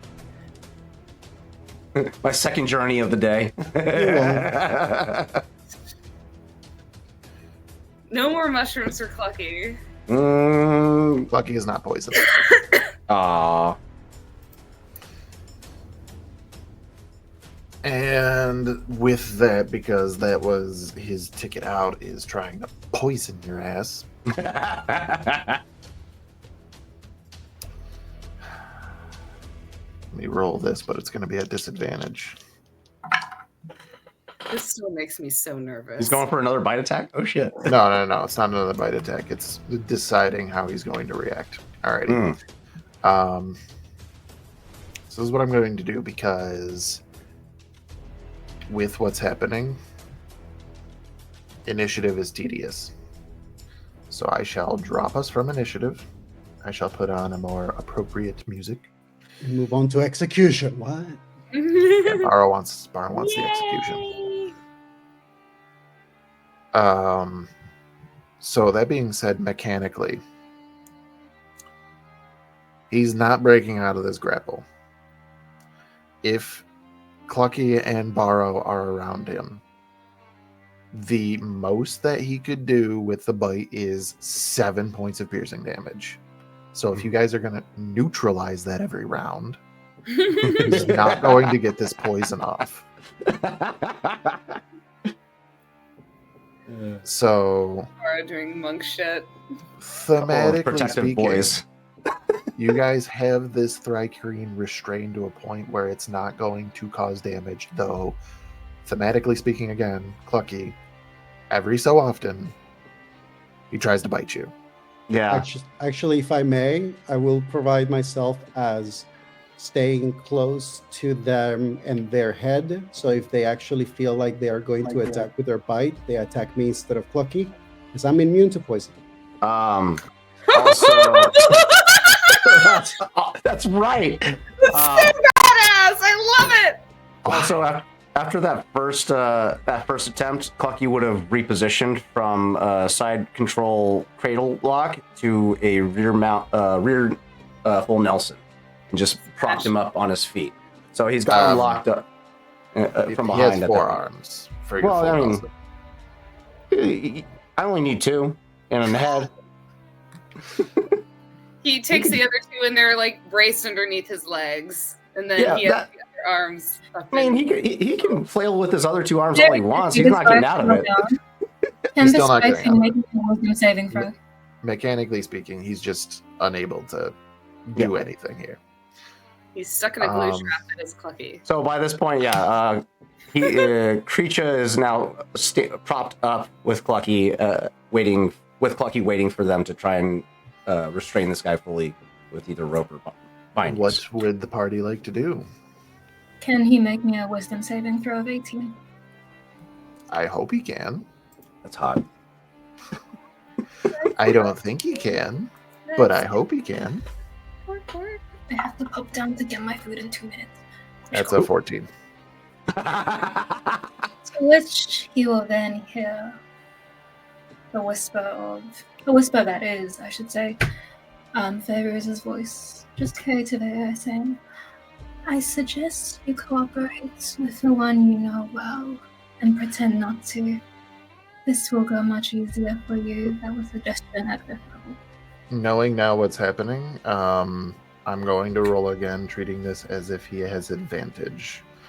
He's probably still going to fail. Yeah, he still failed. Alrighty. So with that, like, we'll put it into Clucky's perspective. He's been fighting you the entire time. There's been not one moment that he has given any sort of like spot where he's not trying to break free of this, or bite you, or smack at you with 2 tiny, smaller arms, whatever the case may be. After Fairuz whispers, though, he just kind of relaxes a little bit and looks around, and just because it's easier, even though technically he could communicate telepathically with other people, he's going to speak with Tanakh. You here to help Monarch? Who is Monarch? The Monarch is our queen. Then why not call her that? What changed? Monarch. Stronger.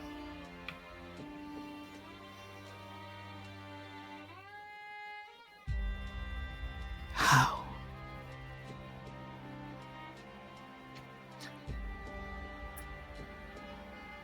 You're going to get images which, to the audience, are going to sort of align with what Petrichor saw during Legend Lore. But instead of it being a drawing of a mural, it's going to be real time.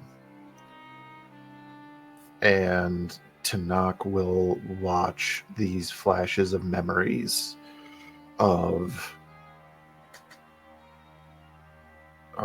potentially hundreds of Thrycreen gathering in the center of the city by their temple. You know what this temple is. That there is a very large stone in the center of this temple that the holier individuals here say gives everybody more power. It helps the city as a whole. This is supposed to be it was only ever described as the psionic monolith.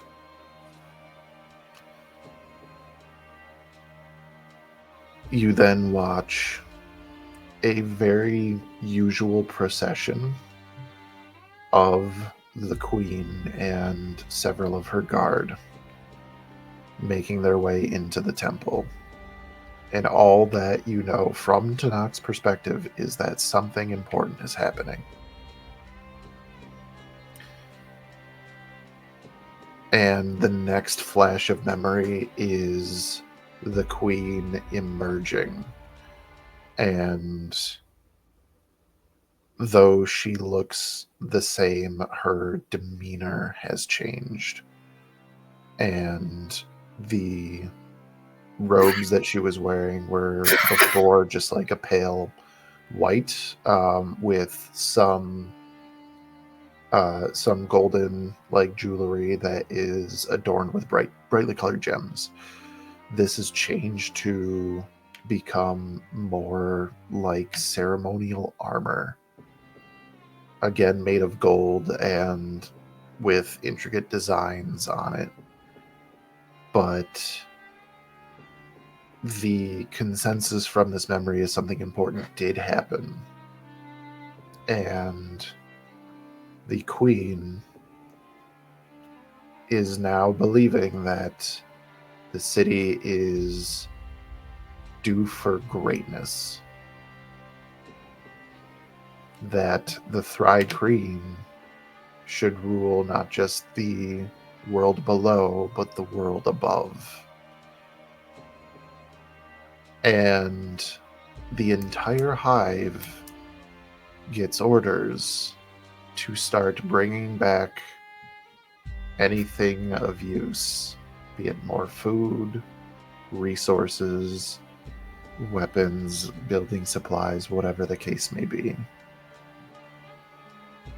And the last edict is that everybody is to now refer to the queen as the monarch.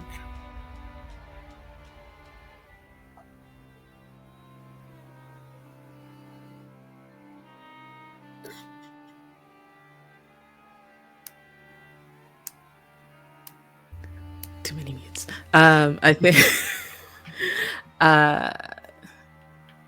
Tanakh has been as he's fed these images, these moving pictures, kind of at a delay, has been sending them to the group chat, as it were.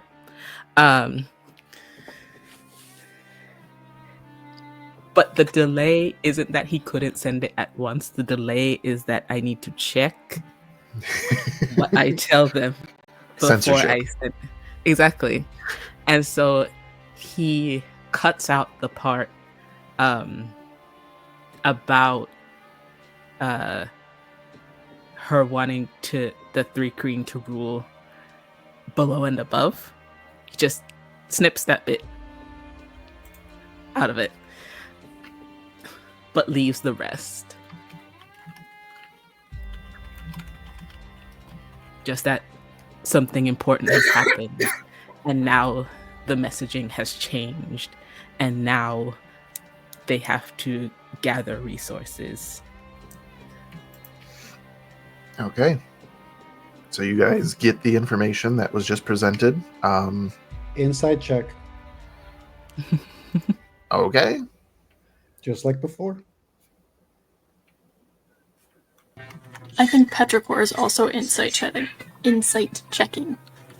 Giving guidance for myself. Who did that? Clucky's insight checking his next meal. Somebody played the Among Us suspicion noise. I don't know if it's somebody's text tone or anything, but it was too well timed. I will say Xanthi probably also would insight check just because she is very wary of this new member of the party that's also entered into another individual's body, so she will also insight check. Okay. Not even about Pharaohs, it's suspicious. It's that Pharaohs is being mindful to see if anything is left out that could therefore impact her. Therefore, she wants to find that out. Entirely so. That's a 19. That's a 26 for me. So did not mean to play that. 25. Jesus Jesus 19 Christ. plus 7. Freedom of Information Act. I compel you. All right. Tanak, what you got on deception here? Which I'll tell you this: you get advantage because it's ported directly into their minds. Mhm. But good luck, because they brought their A game. Yeah, they Except for really Borrow. did. Strong in this party. I got a 16. Like, That beats Clucky's accidental insight, which was a 16. Xanthi is fucking staring them down. It doesn't normally take you this long to convey information of any kind. Either of you, really.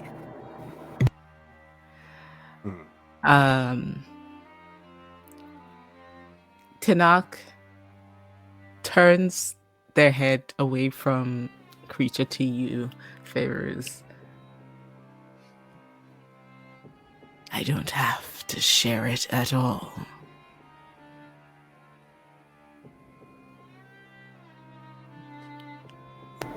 So you say.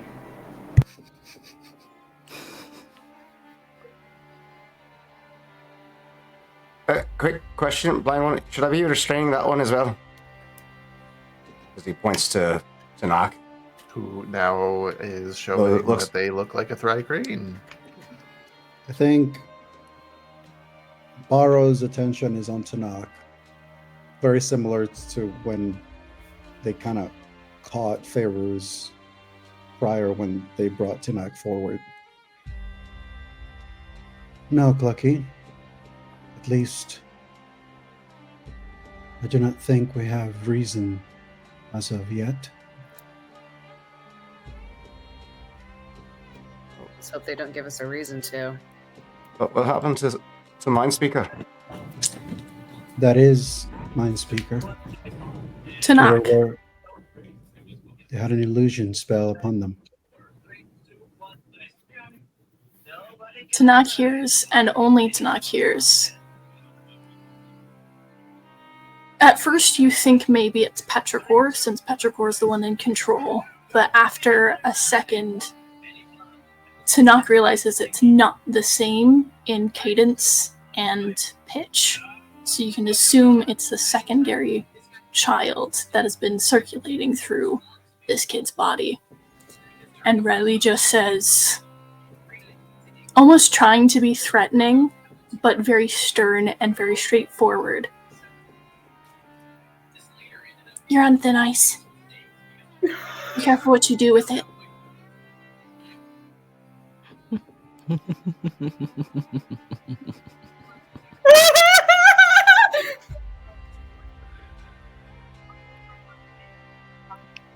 I told you to speak not to me. I don't follow the rules. Get used to it.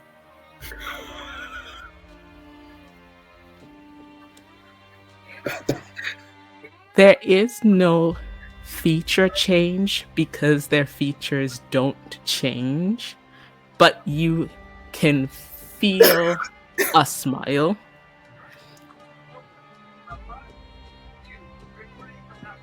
but it's just that kind of sense of an emotion. Amused. That's it. Just wanted to throw that in there. Smash.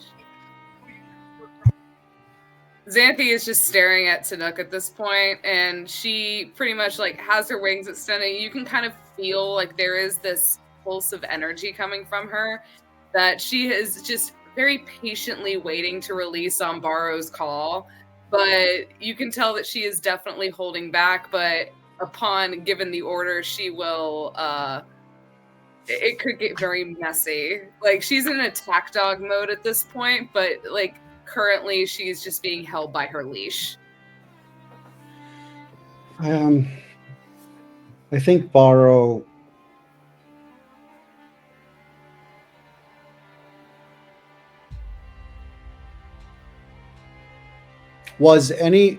did Riley move forward, or are they still on Barrow's Petrichor back? is still on your back. It was just a moment of making eye contact, and instead of what you assume to be transmitting, it was elsewords.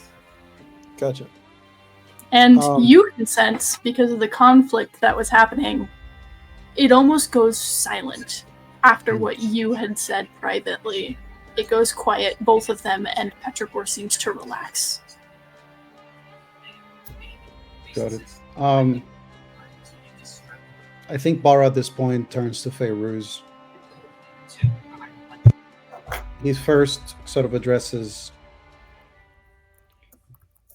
I suppose I can understand, Tanakh, if you have your secrets. But we are here with a purpose. And unless you give us a reason, I would not like to have to turn to any action that's hostile in your direction or any of your kin if it can be avoided. Fairuz, we are here now. I suppose we need to move forward to help you with what you need.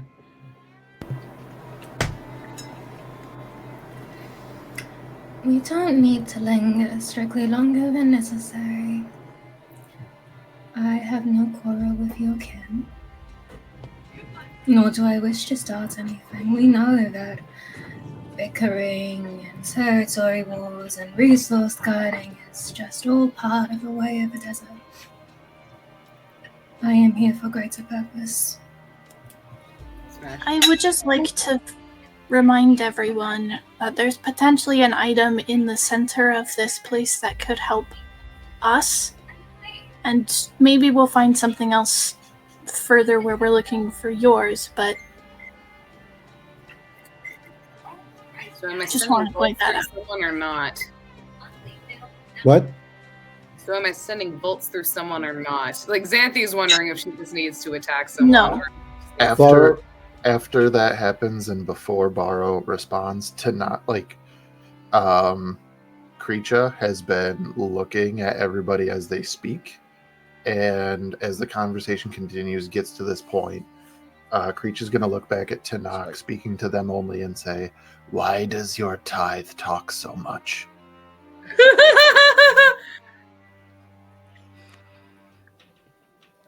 Can I eat this one now? Oh, you didn't hear that, homie. Oh, shit. No, even still. He's been standing here holding this guy. Can I eat this guy now? Fair enough. Xanthi just asked if she could send bolts through them. Clucky's asking if he can eat them. I feel like that's a very reasonable sort of situation between the party. Tanakh says, "They are strangers to this land, some of them. I don't understand their custom." It doesn't need to be understood to be tithe.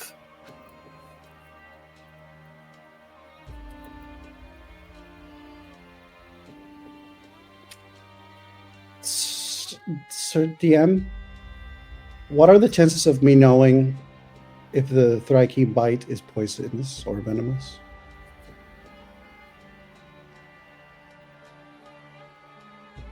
Thryking do exist in the original dimension. Go ahead and roll. This is going to be a nature check. Guidance on myself because I'll need it. Smash. I don't think that's gonna work. Guidance if you want to. Guidance, no, it's a mean, 9. Bucky rolled a nat 20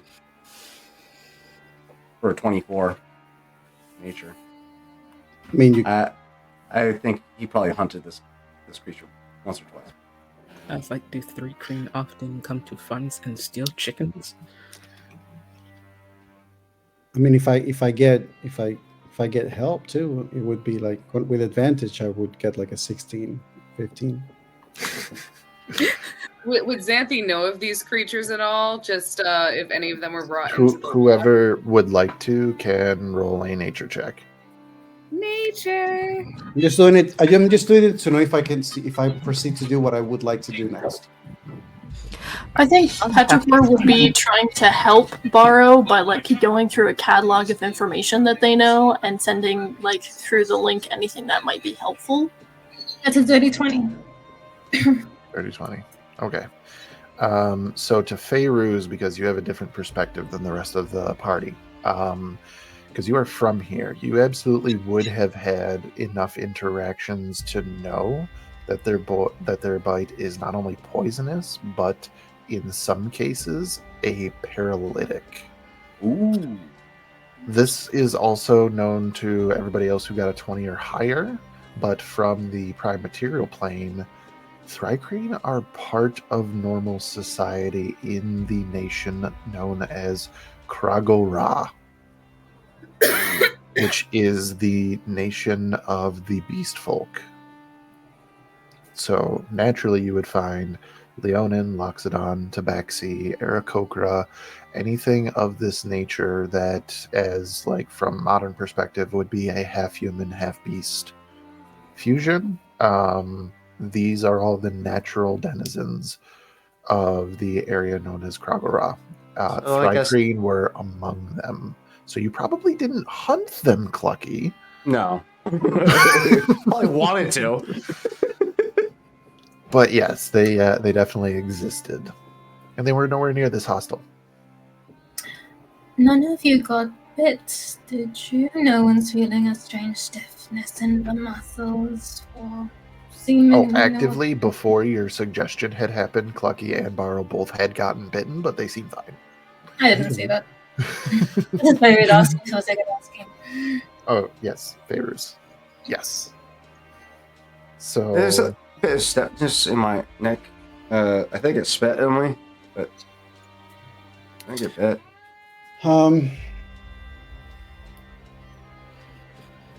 Barrow is going to turn to Tanakh. So do you have a suggestion as to how should we proceed with your friend? You keep using that term. Matt, Sir DM. Is tithe? What is tithe like normally? So the definition of tithe normally is like this is something that that TIHE.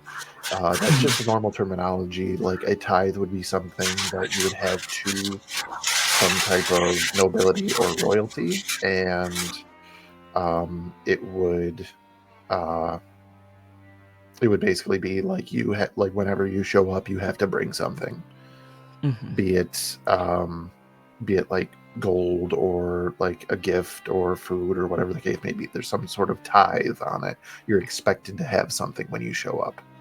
So with that context in mind, he's calling the party Tanakh's tithe in reference to the monarch. And in the past, tithe, like food is normal, is bringing like it wouldn't have been considered a tithe in the past. That just would have been like, like spoils, whatever you would have brought back from scouting. Right. It just would have been what you did. But now the fact that he's calling it specifically tithe Mhm. Definitely gives it a different tone.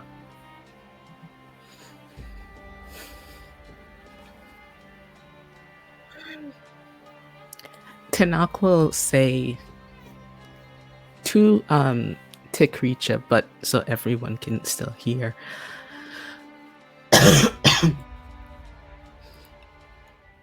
So you expect me to give them to this? To Yes.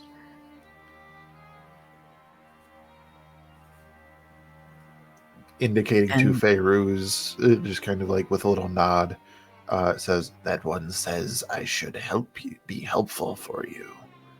Would be helpful to bring your tithe to the monarch." And if I don't? Then you are the tithe.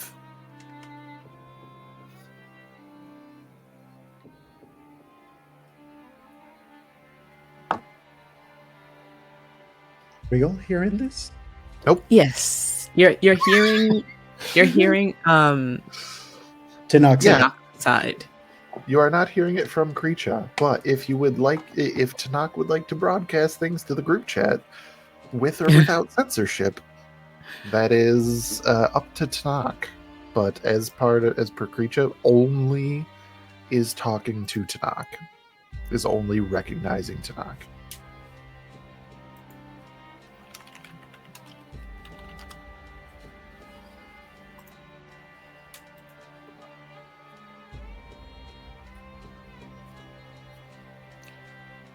So, with that knowledge, what are we thinking? Can I put him down now? Not yet. I'm waiting for Tanakh's response. Still.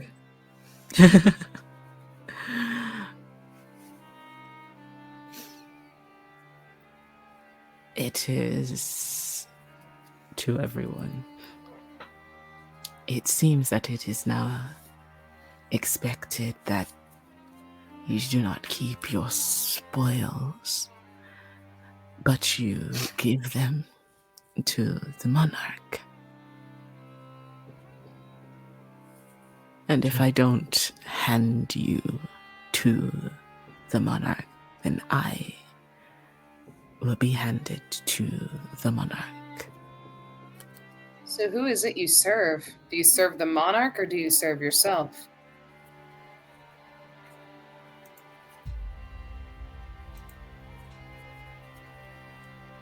I do not quite understand the way that things are now. It was not like this completely when before I served a queen, and we did what we needed to survive. But I do not recognize the shape, the sound of this monarch.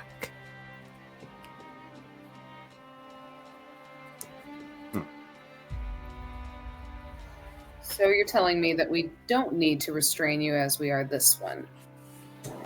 Oh, you would try. I beg you, try. I'm pretty good at taking people. Go ahead, Clucky. I'm pretty good at restraining people, as he pecks the back of the head of the one that he's currently fucking holding. Xanthi just kind of turns to Tanakh and she goes, I would like to avoid any unnecessary bloodshed.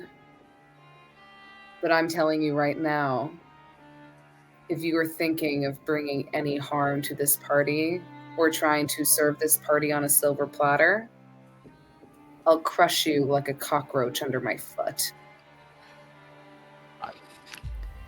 You get that same sense of amusement that was sent to Riley. Good vibes?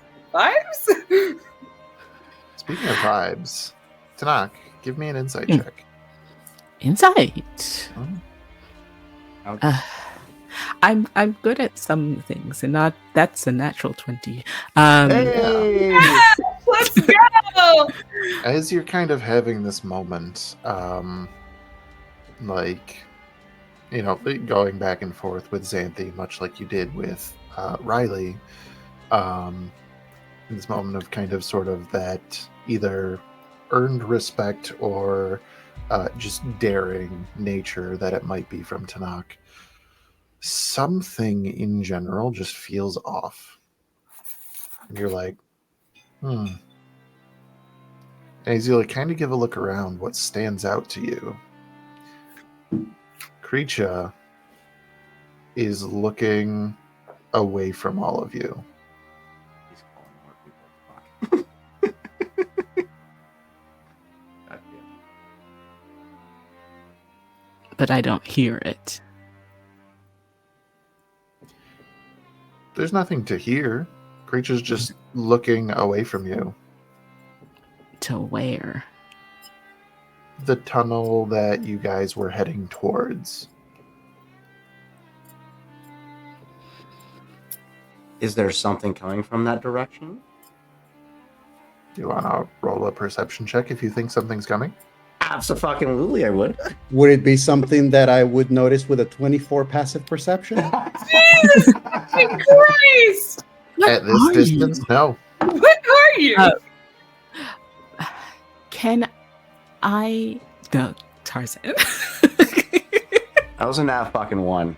If someone mentions this to the blind man who cannot see the Tri-King looking away, perhaps. Tarzan, Clucky, I should say, you do hear something. Your stomach's growling. Yeah, I'm getting fucking hungry, guys. This ant creature's looking pretty fucking tasty right now. The party wouldn't know how to read, like, body language in a Thri-Kreen, but I am a Thri-Kreen.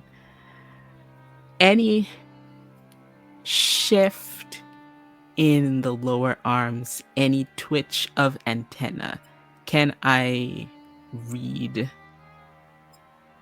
There has been no change in Kreacha's demeanor since suggestion has been cast.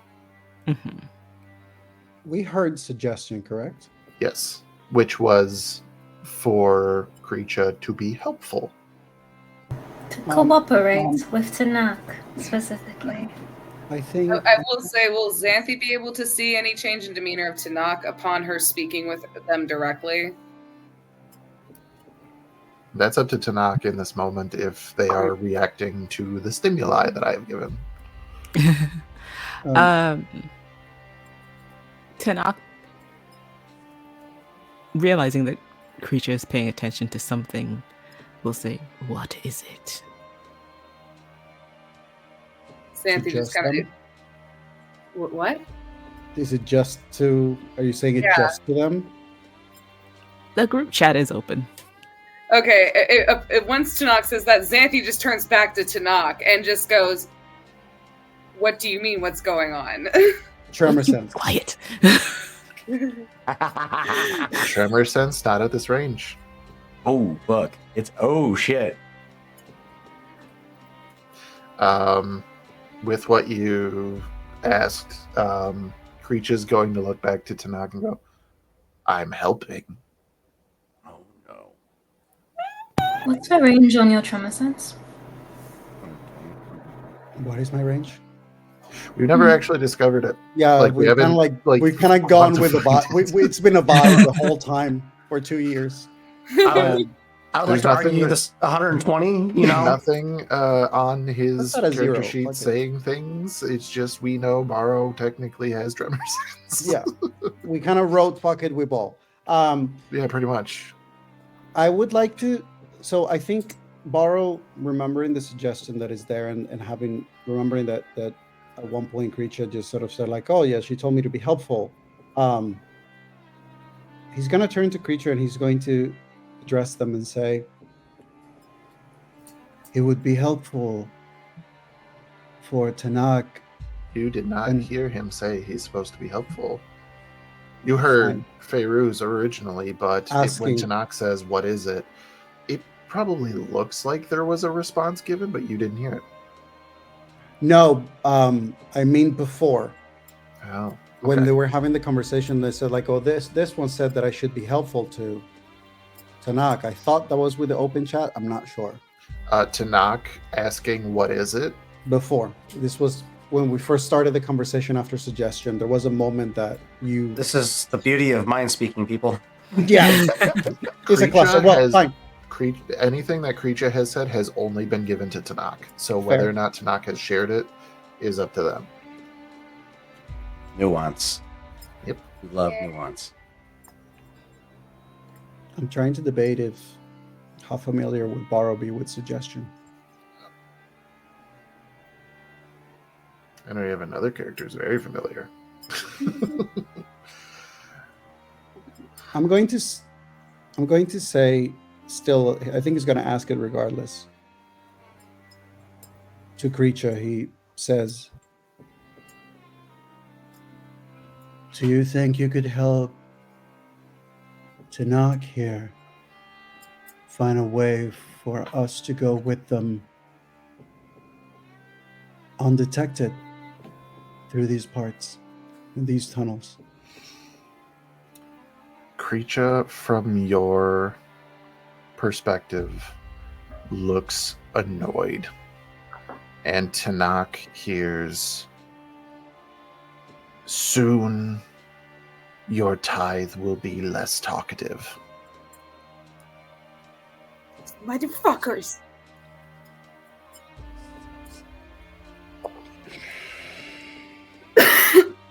I'm gonna eat this guy if you guys don't hurry up.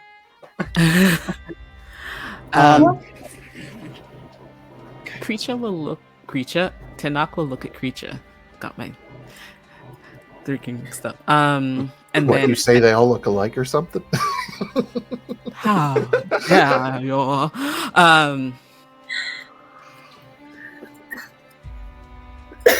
bird. Release him. Did you ask for to release him? Mm-hmm. I don't see any butters down here. Who are you talking to? Is that butters?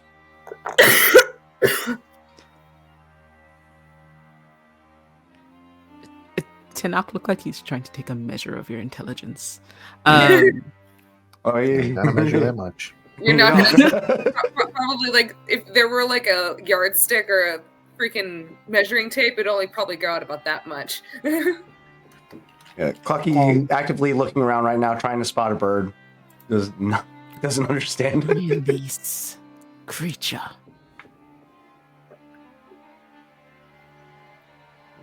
Looking to borrow. Who are they talking to? Borrow is going to ask Tanak. Borrow's going to ask Tanak, "Is that for their sake or ours?"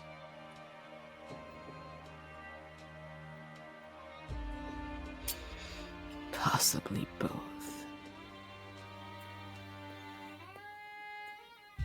Something is coming. I'm not sure what. And this one could be part of the issue if that arrives. Or can you vouch for them? Oh no.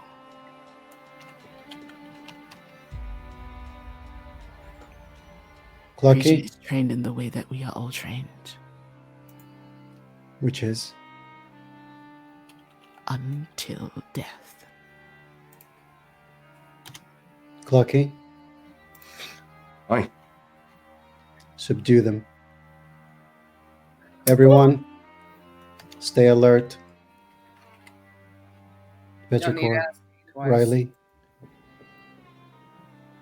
So, with the command of subdue, Clucky does a leg sweep, releasing his full Nelson, grabbing the back of the dome, slamming Kreacha face first into the dirt, trying to render him unconscious. Give me an unarmed strike.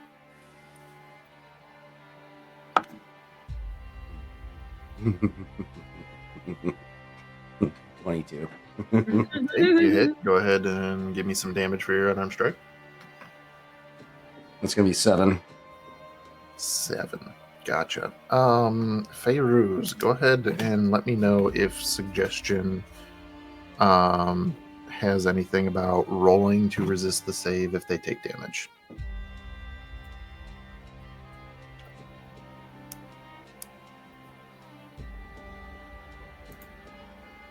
The suggested course of action can continue for the entire duration. If the suggested going to be if the condition is in no, it just holds. It just holds. Okay. Um, How long Then- does suggestion last? It's an hour. 8 hours. 8 8 hours. yeah. This is why. So after that, everybody would kind of see Creature. As that happened, he's going to like spin really quick to look, like stare daggers at Clucky, and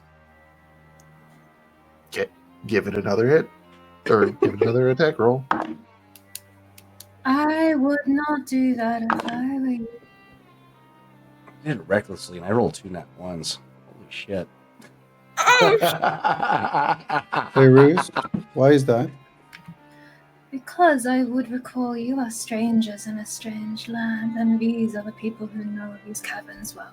I just rolled 2 nat ones on a Do breath. Clucky, Good. your Stay. double nat one. He catches your double hammer fist with his forearms and hip tosses you to put you flat on your back.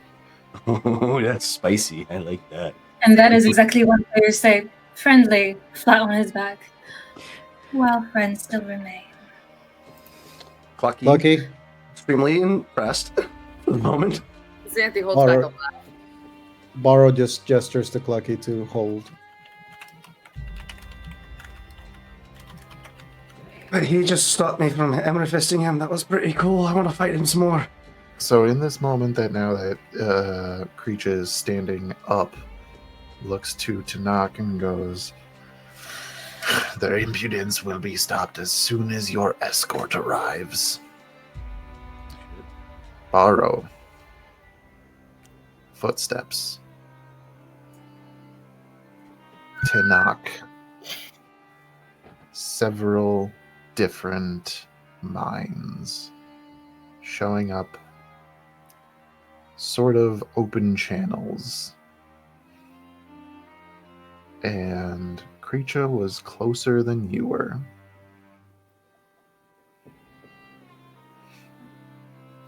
Tanakh, I'm going to need a charisma saving throw. Oh boy, oh boy, oh boy. I'm so scared. After being told to stand down, Clucky retrieves his great 10. club from the ground. Okay. With a 10, nothing does change. However, at this point, anybody can make a perception check. And specifically for Tanakh, for sure it would be with advantage. To our blind monk, who would perchance be better at smelling things, you may also have advantage. 25 on perception. Xanthi's paranoid. 31. Jesus!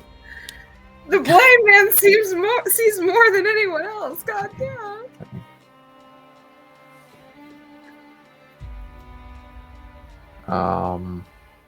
So with everybody who has rolled so far, I don't know if Petrichor will be rolling. But to Borrow and to Xanthi. I'm sorry, also to Knock, what did you roll? Oh, You did have advantage.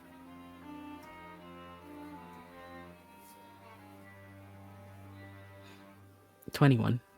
21. So to Knock as well. The three of you, you're not sure what it is, but the air is beginning to smell sweet.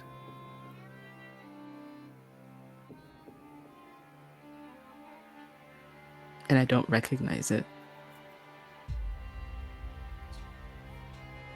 Pheromones. I think Tanakh will say, I don't recognize this. This is new.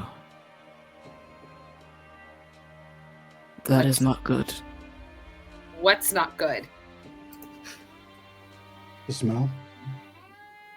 Oh, it's gonna take better to get this bug guts out of my club.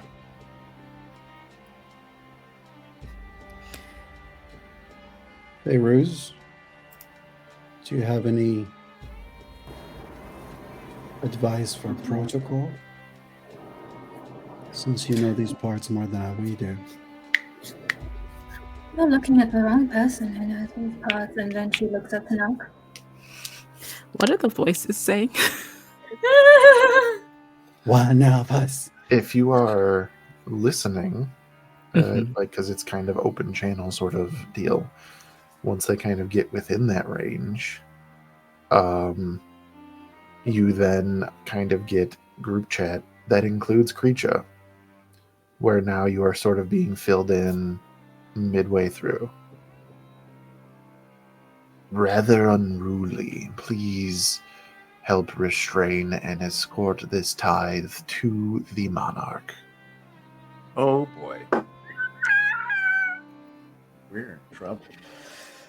With the reply of, from in a chorus of voices, for the monarch. In our group chat, the rest of us will hear from those.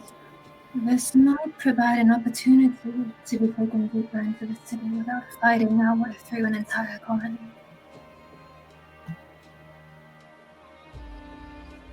Where are we going? Are you suggesting retreat? I'm suggesting play along. Are you There's saying no reason. willingly let them feed us to this monarch that they're speaking of? No, I'm saying willingly go into the city so then we can fight our way out rather than fighting our way in and out. I like the sound of that. Xanthi just looks at Clucky, knowing that, like, if anything, if this is going to go smoothly, it's going to probably depend on Clucky not losing his shit. Now you do not need tremor sense to hear the footsteps. Very well, so we stand down, follow along, pay attention to our surroundings, try to find the locations that we could use for exit, or locations where we may find the things that we are looking for, and hold until we can hold no longer. And if what's at the center of the city is of great value and powerful enough to assist your cause, I would wager that would be quite close to the monarch who is consuming all. No? It would make sense. I still don't like this idea. Clucky begins to walk up to each of you, pulling his bag out. Pulls it out to all of you. Might be best if we hide our stuff if we're going to be playing along.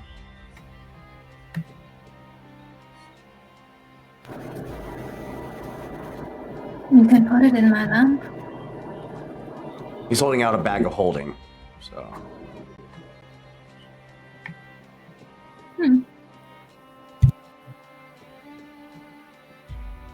They find us with all our weapons, and if the plan is to go along with him, it would be best that if one of us who is capable of hiding things, looking over at Petrichor / Riley, it would be best to conceal all of our belongings with them. Xanthi will hesitate, but she's going to take the red gemmed arcane focus that's around her neck, and she's going to grab it, and she's going to tuck it into her outfit, so she is still able to cast magic. But she will then take her visible crossbow and one of her daggers, as the other one is hidden in one of her boots. And she will hand over any noticeable weapons, including the Staff of Booyah. This might be a really terrible idea, but Petrichor is going to quick release the armor and put it into their bag of holding. Because their bag just looks like, a simple little carry-on being carried by a child. Barrow looks at Clucky and goes, "Oh, you wouldn't depart an old man from his walking stick." I knew it was going to come sooner or later. I knew it.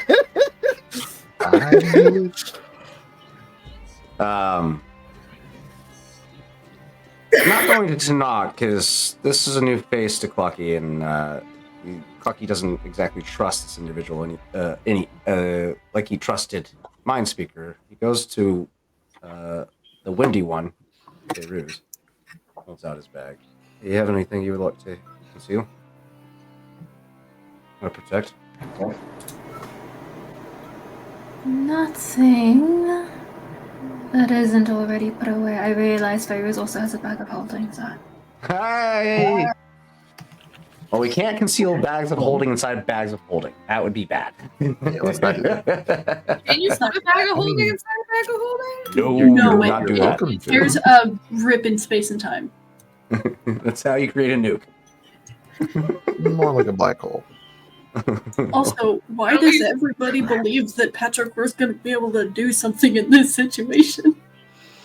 Because we believe the children of the future. I'm gonna DM you something. Great at improvising. It's Why kind of do you do that? Well, I've been DM'd 2 things from other people. Hold on, I gotta mute my mic because you guys are gonna hear the fucking clicky clacks. 1 second. They might eat the child. When Terrible possibility. So as they're coming closer, Tanaka is going to look at Creature again.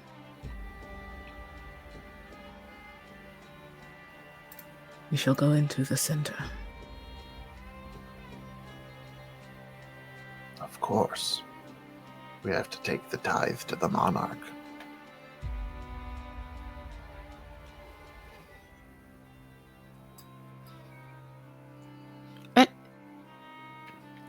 Was Creature always like this in Tanakh's memory?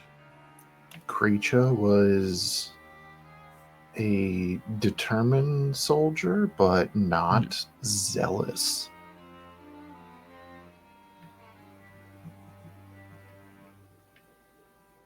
Other than just like the base that everybody had, which was, doing things for the queen and for the hive as a whole. Like he was fairly standard to Tanakh and everybody around him. Oh.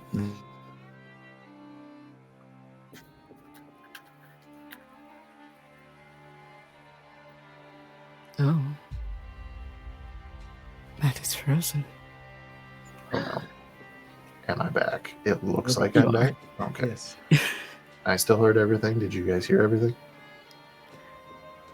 You said that he was standard to Tanaka and everyone around him. Yeah. In the past, but this level of dare I call it absolutism is not what Tanakh would remember. You are different.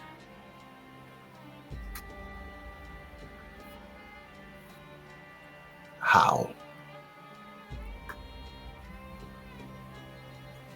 This monarch, they've changed things. You are different. The monarch changes for the better.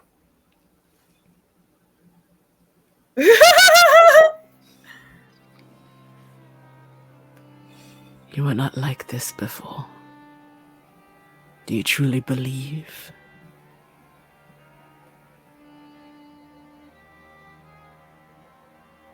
Why wouldn't I believe in our monarch?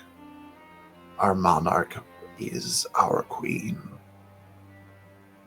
And the way that he says that is like sort of reaffirming what you saw, that it's the same person. It's the same individual, just as far as, again, you saw everything from his perspective. When the queen presented herself as the monarch with everything, like very much so was met with applause from everybody, including Grisha. Like,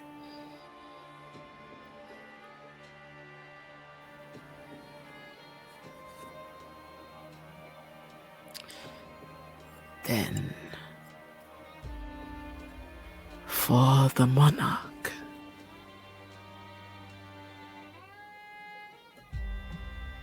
you could feel a nod of, like, finally.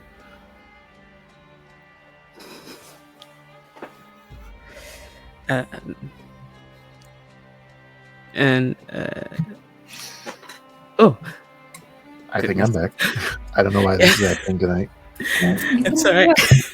But that is the moment that a contingent of Thrycreen soldiers come around the next bend, walking directly towards you all in formation. And that's where we're going to go to break. Yay, we're all gonna die. At least we get some water before then. Yeah, get some water, and then we're all Hydrate gonna so your meat is softer for the monarch. Make sure For the hydrate, monarch. so there's plenty of blood gushing whenever they execute us. I'm gonna eat If the you ever monarch. consider being a snack, be a snack for the monarch. Get your blood pressure up. That's how you get all that arterial spray, like in the movies. My blood pressure's already up, monarch. Matt. The moment this fucking thing started. Well, you got 9 minutes to get it lower. See you on the other side.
And we've returned.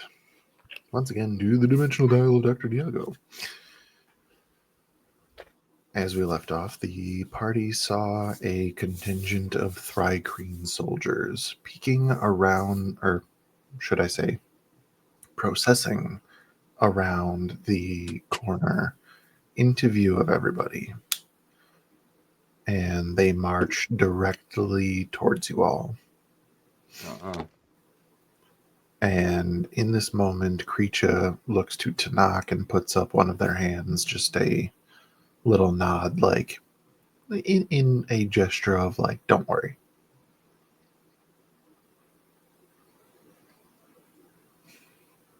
How would anybody be responding, or are we cooperating? Xanthi is cooperating, but her eyes are twitching, and her jaw is clenched. She is not happy about this. Baro is just Okay. adjusting the harness where Petrick or Riley are to make sure that it's nice and tight and close to them. He will probably say, "We stay close." But other than that, he's also going to cooperate and make sure that he perceives everybody else in the party to do the same. Alrighty. Sounds good. Anyone else? Lucky would probably, after a minute, would probably be stepping up in front of the rest of the group just to be like the first one to be intercepted by these Thrycreen. Okay. Understood. Anybody else? Oh, and no visible weapons on at all. That's a first. Okay. Except for his hands. Except for these guns. So as everything progresses, the contingent of soldiers comes directly up to all of you. And they immediately wordlessly start to fan out. There's probably 20 of them, meaning that there's like 4 of them to each of you, not counting Tanakh. I was just about. And as they start to sort of fan out and start getting around each and every one of you, Tanakh, you would hear, "That one hides an arcane foci in her clothes. And that one is holding a bag of weapons in their feathers." God damn it! Can I just eat it? You don't know what's happening. Oh god damn it! I forgot. Be careful, she also has a dagger.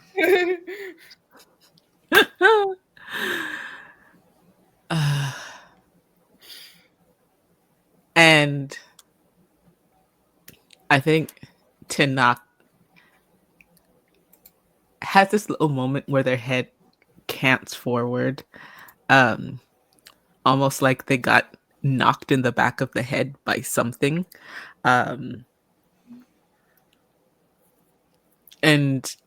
again, there's no change in facial expression, but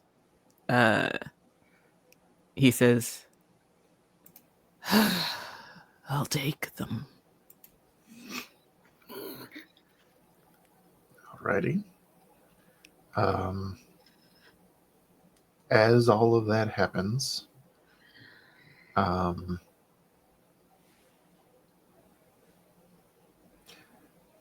furthermore, Tanakh would also hear, "The small one has a knife somewhere."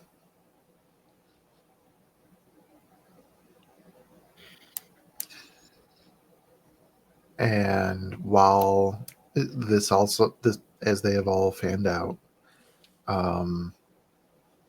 everybody, they begin to, well, we'll start this way, to Xanthi, Petrichor, Clucky, and Barrow.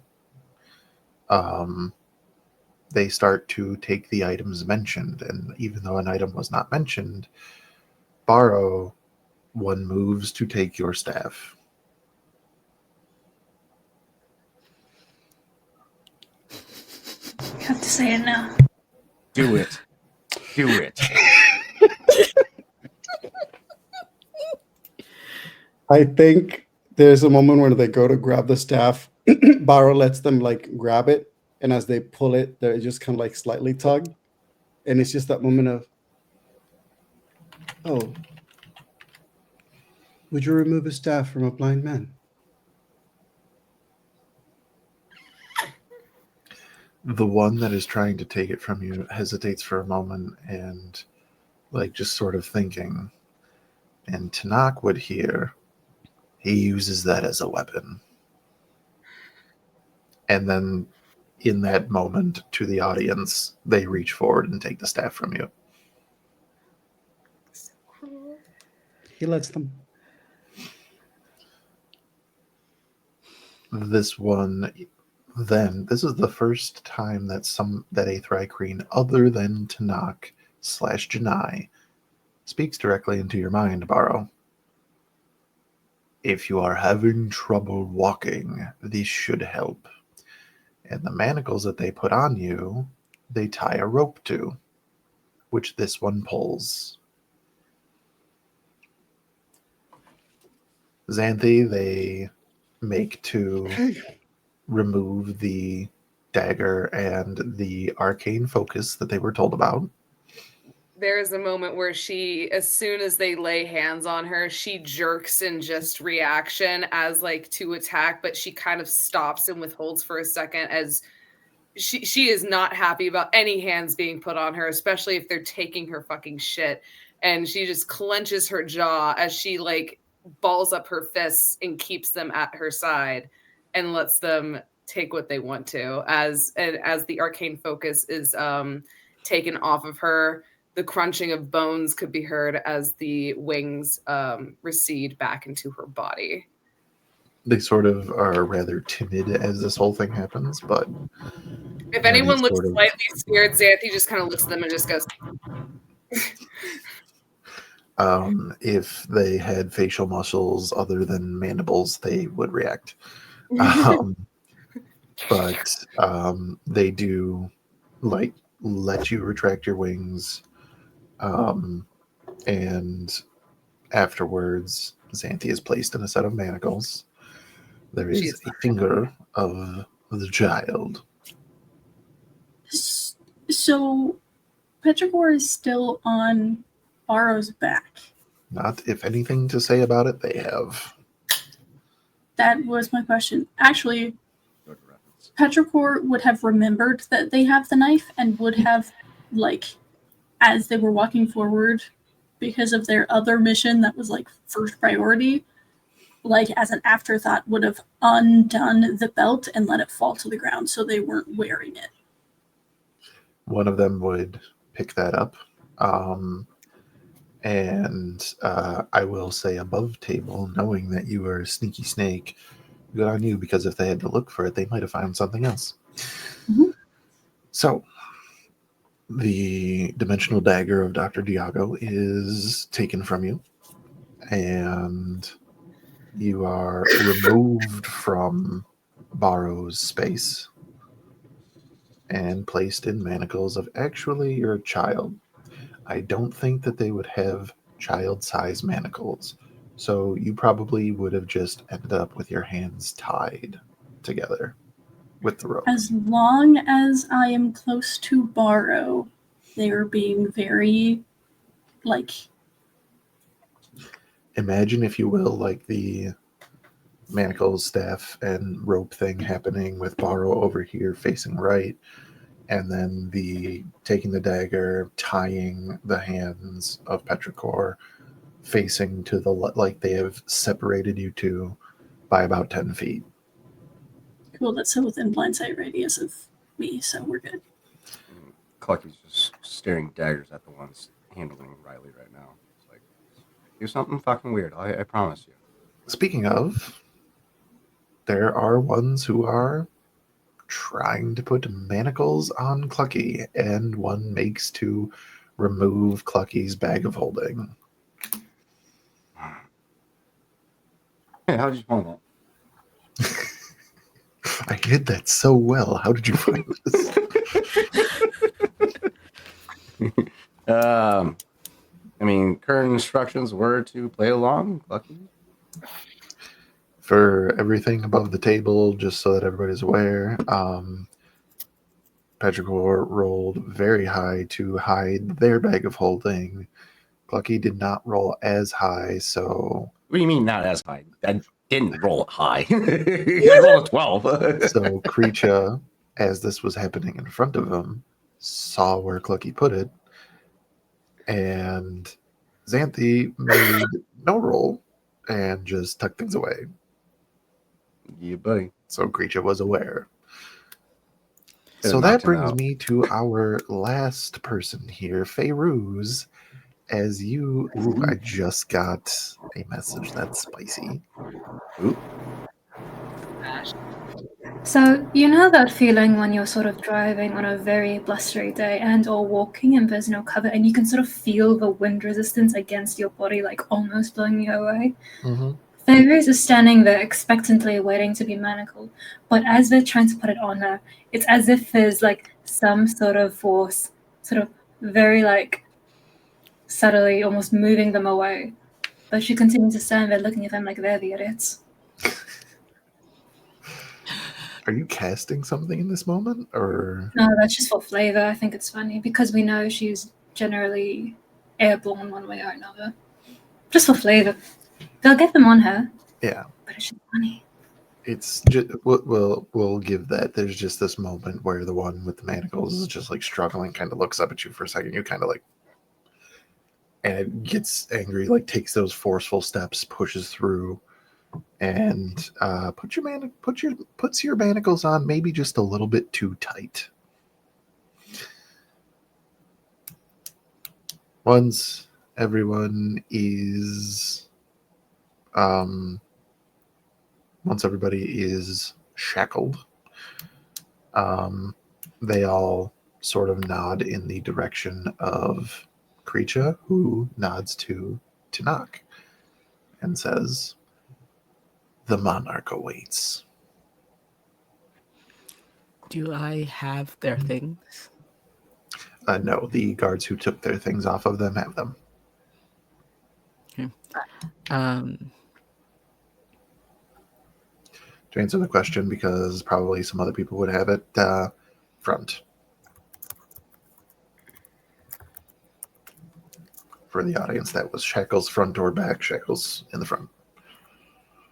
I want to have the amulet that Xanthi had. Everything else is whatever. I want that. So it's not exactly an amulet. It's kind of like, actually, I will just show you. It is literally like a stone held between two metal dragon claws. Xanthi's eye twitches upon seeing that. If that is something that is present and known. If not, then Xanthi's just still gonna look like a grumpy gills. Grumpy gills. Alrighty.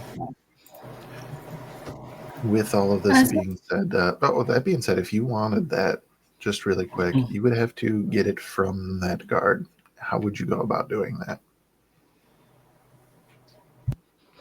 I think Tanakh would like watch the proceedings, watching them take everything, and the guard that took the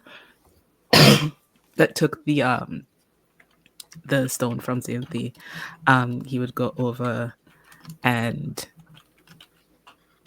can I inspect what you have?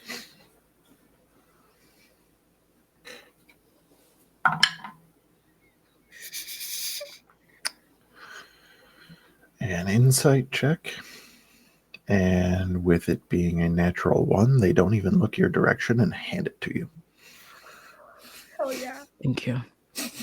And Tanaka will look it over, and then just hold on to it and not give it back.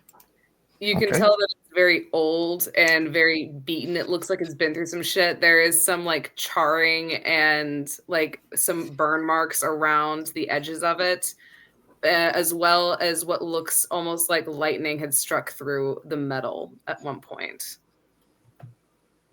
Are we being led by chains or we really walk? Ropes. Ropes? So you have metal manacles, but then, well, actually, no. The only one who has a rope is Borrow. And then also Riley, because they were the extra rope they're just pulling Riley along with by two separate guards.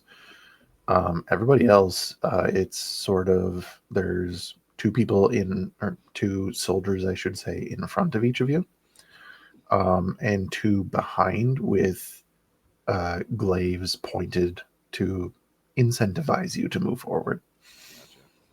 Gotcha. Yeah, looking at all four of them, Clucky goes, so what are you going to eat soon, or do I have to eat one of you? Okay. I wish these Thrycreen had a sense of humor. I would make a joke.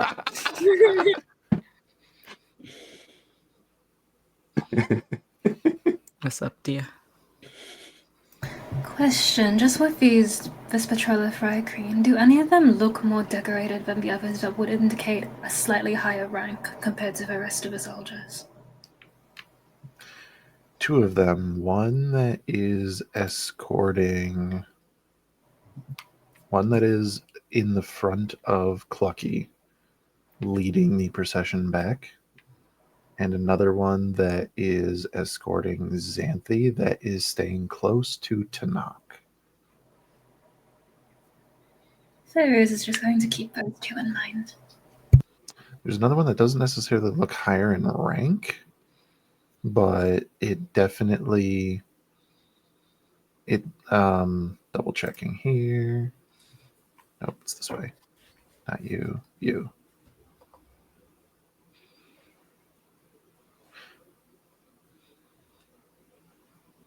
It's not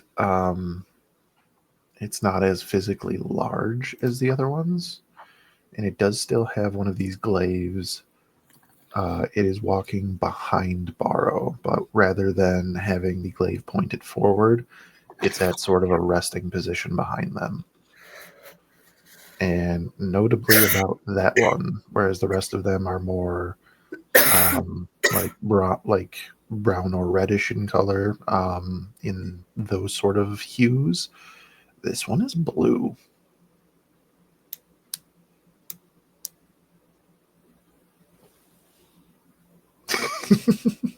I don't think that would mean anything to Ferris. Maybe. I could roll for it.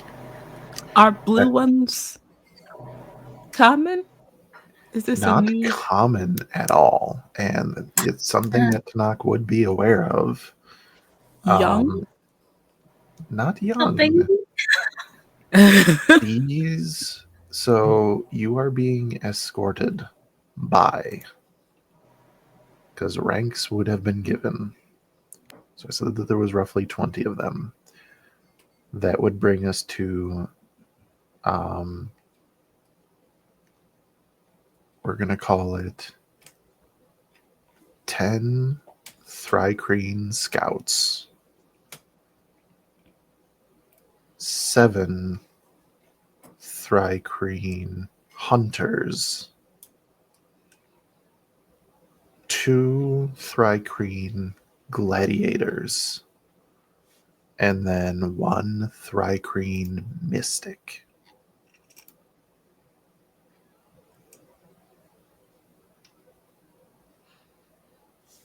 I see. Partridge in a pear tree.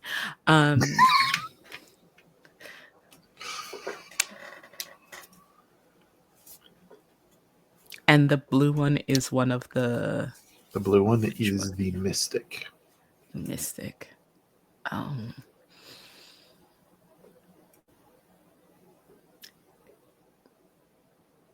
Okay.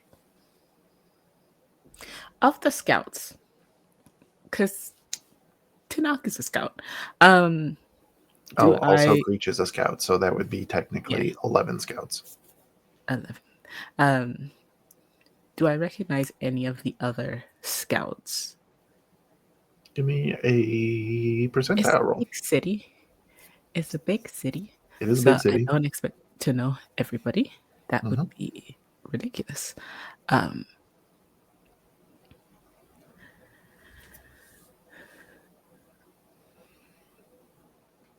57. 57. A reasonable number. None of them really seem like anybody that you're familiar with. Okay. Little guy. Oh, that's a very, very good question. Yeah, KJ, is that your regardless of question? where little guy is. Well, I asked Victor because I couldn't remember, but regardless, what did they do about him? Well,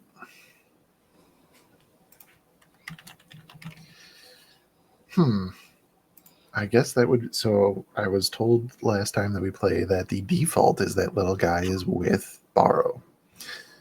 So far, that's been the case, yeah.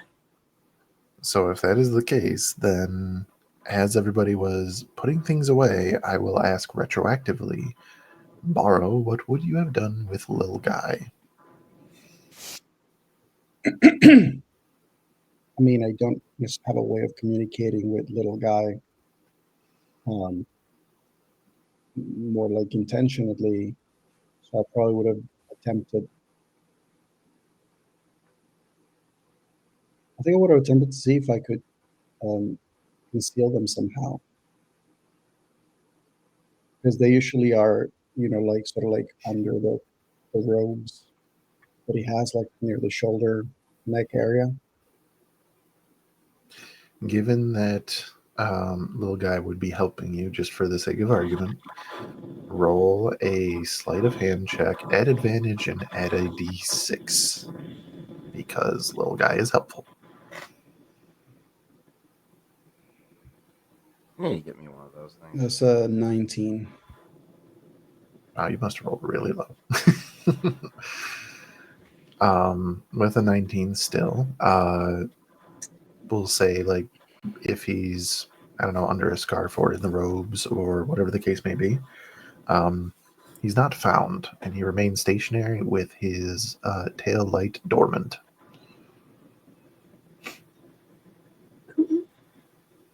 Okay. So, as we process down the tunnel,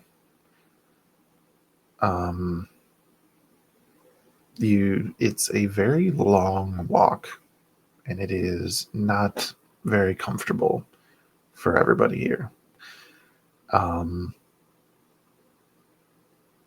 Tanakh, you've been through these tunnels many times though, and they still remain for the most part the same. Nothing else really stands out that's too crazy as in terms of changes. So as you're walking for some time and the cavern widens and then opens, or I should say tunnel opens and then widens to a very large cavern that appears to be lit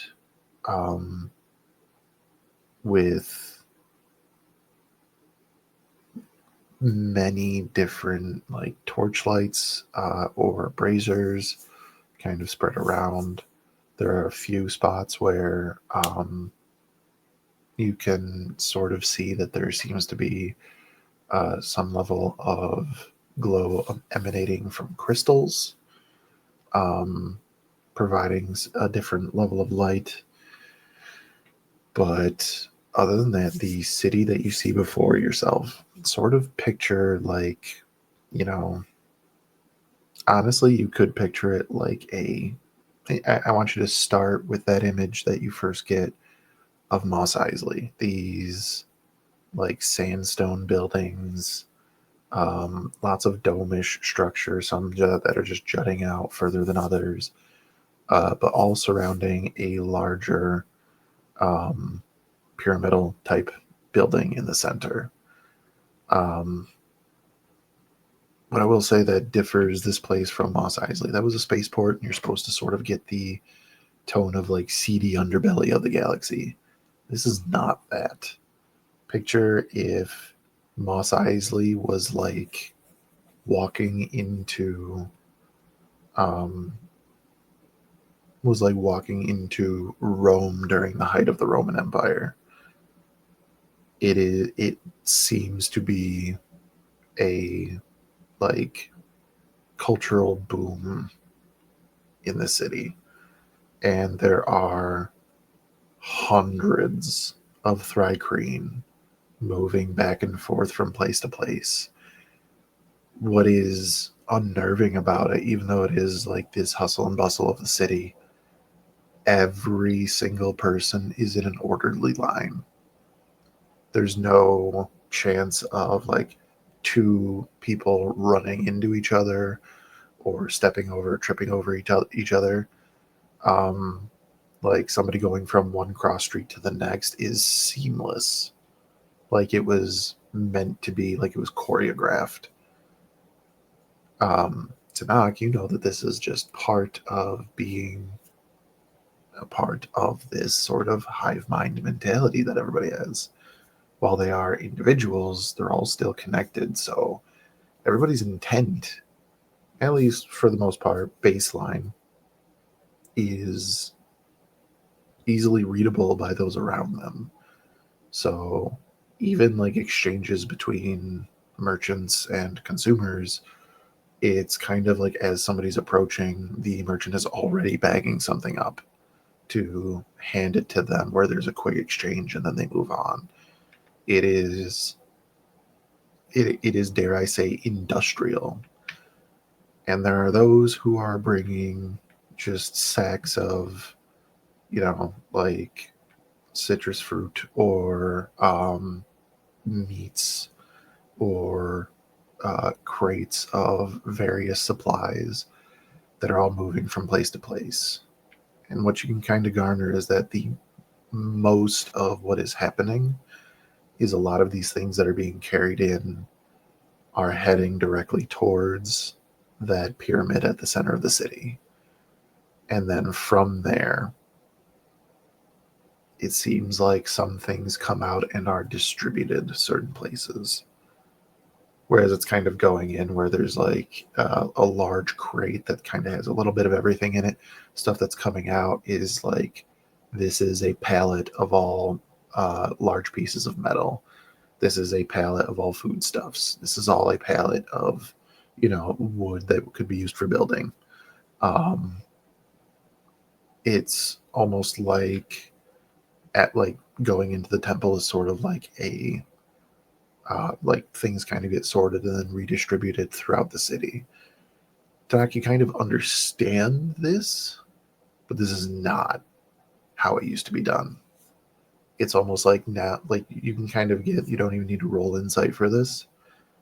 Everything is being sort of approved by whoever's in that temple.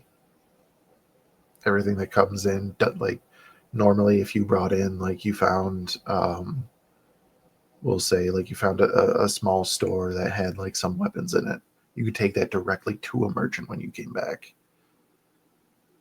Similar things that you're seeing are brought back currently are being pushed directly to this temple, and then you're watching stuff like that be ferried out to these merchants, to these smiths, to whoever it might be. So it's like everything is part of this massive undertaking together. Roll an insight for this, though.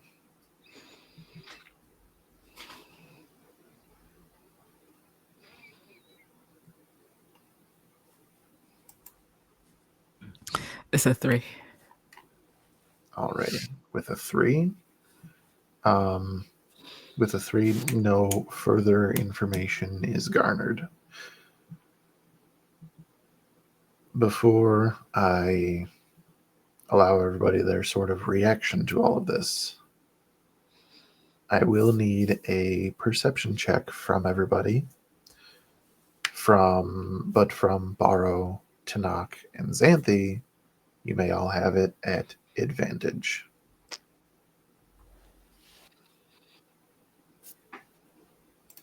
You're so 20. special.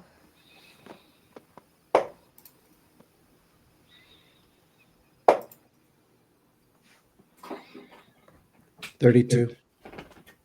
Okay. There'll be a natural 20 for a 27. You said Nice. perception or insight? Perception. Still 27. 21. Okay, Damn. okay. Everyone's fuck y'all.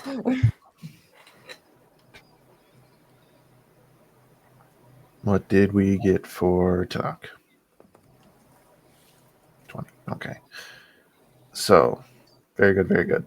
Baro, Tanakh, and we'll start here. That looking at things the way that they landed, Fayruz and Riley, you are now where the other 3 were before, where you're starting to realize this sort of sweet smell in the air. You can't quite place what it is. To to Baro and Xanthi, that smell's been with you the whole time, and it is so much stronger here, to the point that it's almost like a sickly sweet. Like not sweet, like that might be delicious. Like this doesn't make you. This is not a pleasantly sweet smell anymore, but it's still sweet nonetheless. And for Tanakh, rolling the 20, Tanakh would need to make a charisma saving throw.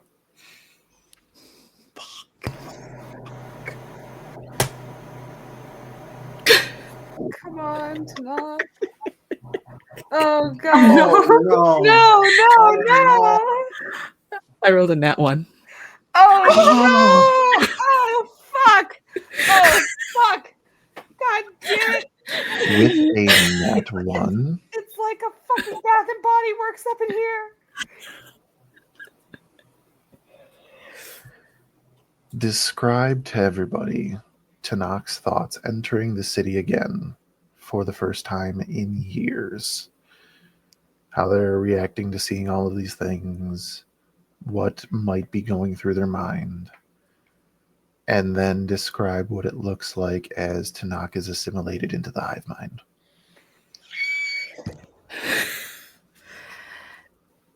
Entering into this space, there's a calm that comes over Tanakh because it's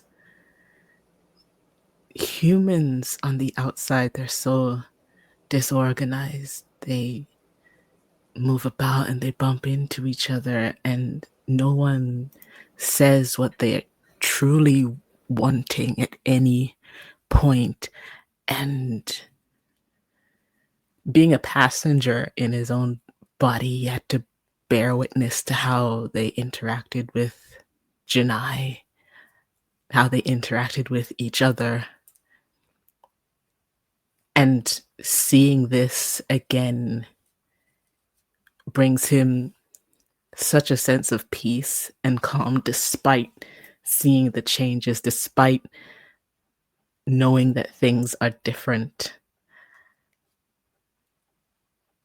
It feels like home. And that sense of familiarity and that desire to want to be a part of the whole, I don't think he even really notices how easy it is for that calm to become subservience.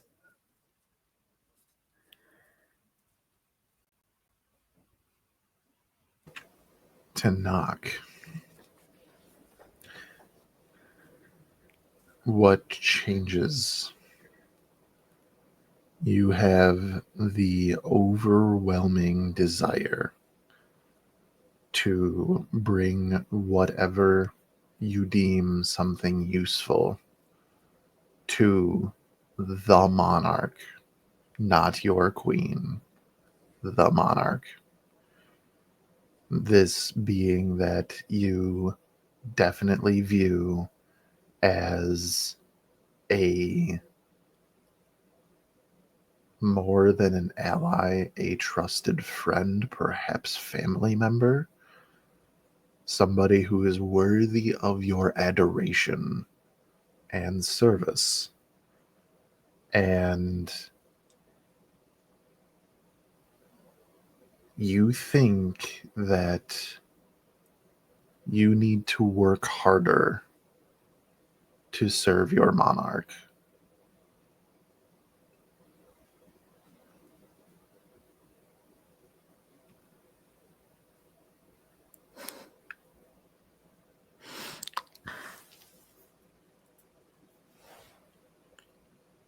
When Tanakh looks at all of you, he had been walking to the side close to Xanthi. And it's not a stiffening of his posture. He eases more into it.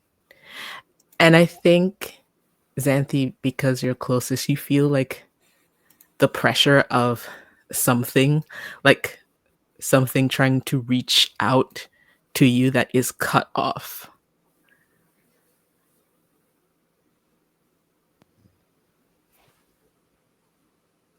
Xanthi is staring down Tanakh at this point, like not like in an aggressive or like a hostile sort of way. She is actively trying to study them, especially if she is feeling like Xanthi's very sensitive when it comes to people tensing up around her because she is that fucking paranoid. And if she feels that, she is looking at Tanakh being like, what the fuck is going on with this?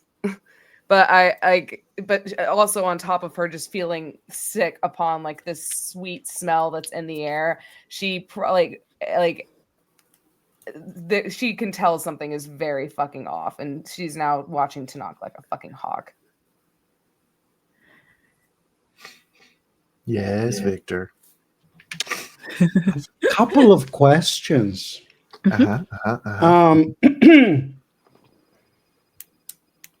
Is the walking in this place rhythmic and synchronized? Oh, 100%. Do I perceive There's like a Tanakh? beat to everything, like a solid thump, thump, thump. Is it thump. safe to assume that Tanakh's steps then become one with the rhythm? Oh, it seamlessly. Like Tanakh has been beating that drum for years. Okay. Spidey senses. Did they take away our earpieces? No? No. Okay. Okay, I'm not next even question. sure if Janai was aware of those. Janai knew you had a method of communicating, but he didn't know what it was. Fair. And that being said, I don't think Tanakh would have understood beyond that, even still. All right, my other question is, how much of an advantage would Boros Tremor Sense get from having a resounding drum that is happening throughout the entire city around him? Science, bitch! Well, considering that advantage doesn't stack, advantage.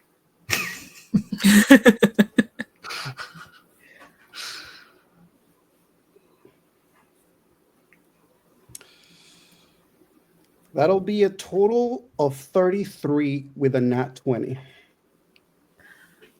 You wanna throw guidance on there? I did. Oh, you I did? have a Okay. little guy, which Okay. allows me to get Yeah. to a 33 with an at 20. Well, little guy would have given you a D6, but then also guidance as well. So I mean, Oh, like, yeah, but please. maxed out Check that shit. 40, That'll be a 37, my good sir. 37. Yeah, Christ. that's a 4 on a D4. Nice. Alrighty. So that being said, I just punched things. with this very rhythmic beating that it cannot sort of be avoided with somebody who has tremor sense, your vision does extend much further. And I'll say at this point, since you guys are still like getting into the city, because it is a city. Um, it's not like New York City, but it's a city nonetheless. You get a very good indication that, um, like, that there are an entire hive of Thrygreen here. You cannot say the number because you cannot count that fast as you're seeing all of them, but you would put it probably in thousands. Adult, child, everything in between. Um, you get visions of behind walls, like smiths hard at work, almost assembly line esque, as they're making weapons, armor, tools, pieces for building, or whatever the case may be. Cookware, you name it, they're making at these at smiths, artisans, anything like that. Everything is, like I said, assembly line. Everybody working seamlessly.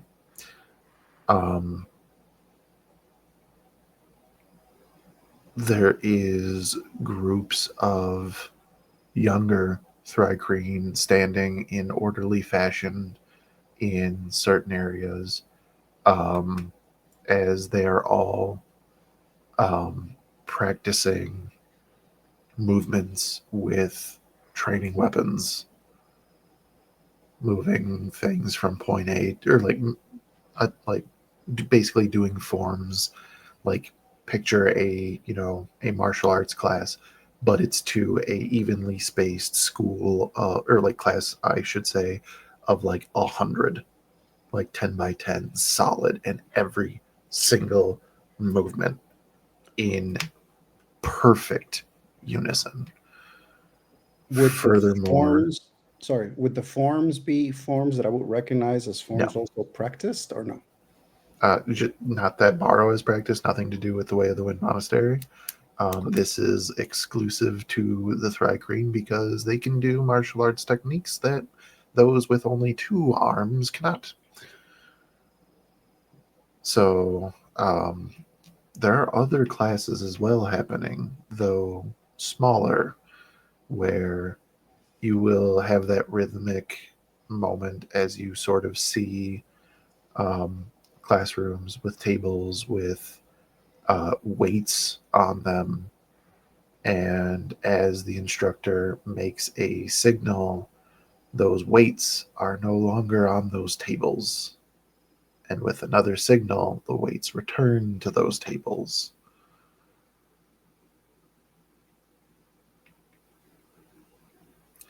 And with all of this happening, it is unnerving. Even though you know these are telepathic creatures, it's still unnerving that it all happens without a single voice.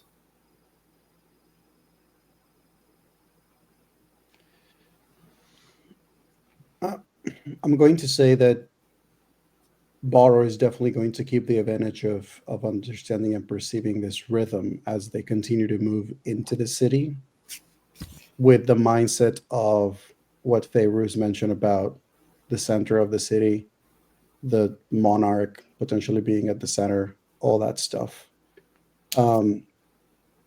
But I think also Borrow is going to take the time to communicate with the group individually. I don't know. I don't think we can have group on with the things.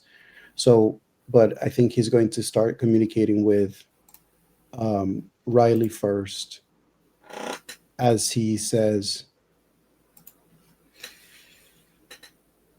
"There's been a change.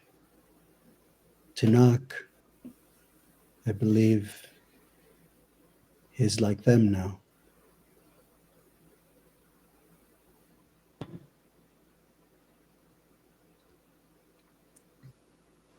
There's a long pause, and then the response comes back just dripping with sarcasm. Yeah, because that totally wasn't going to happen.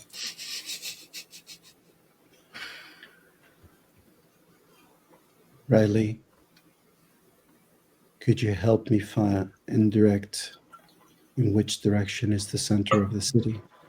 Do you see something there? I'm working on it. Give me a minute.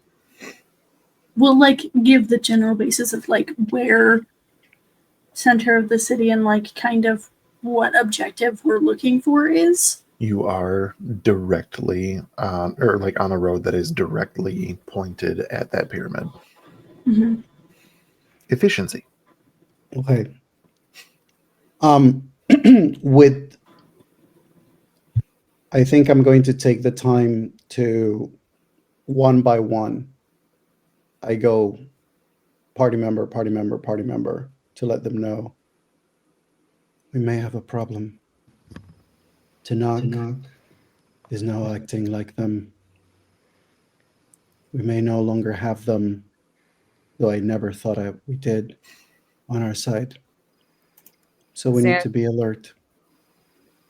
Xanthi would respond just in her mind, I felt the shift and change. I'll keep an eye on them. It's an extra snack for me.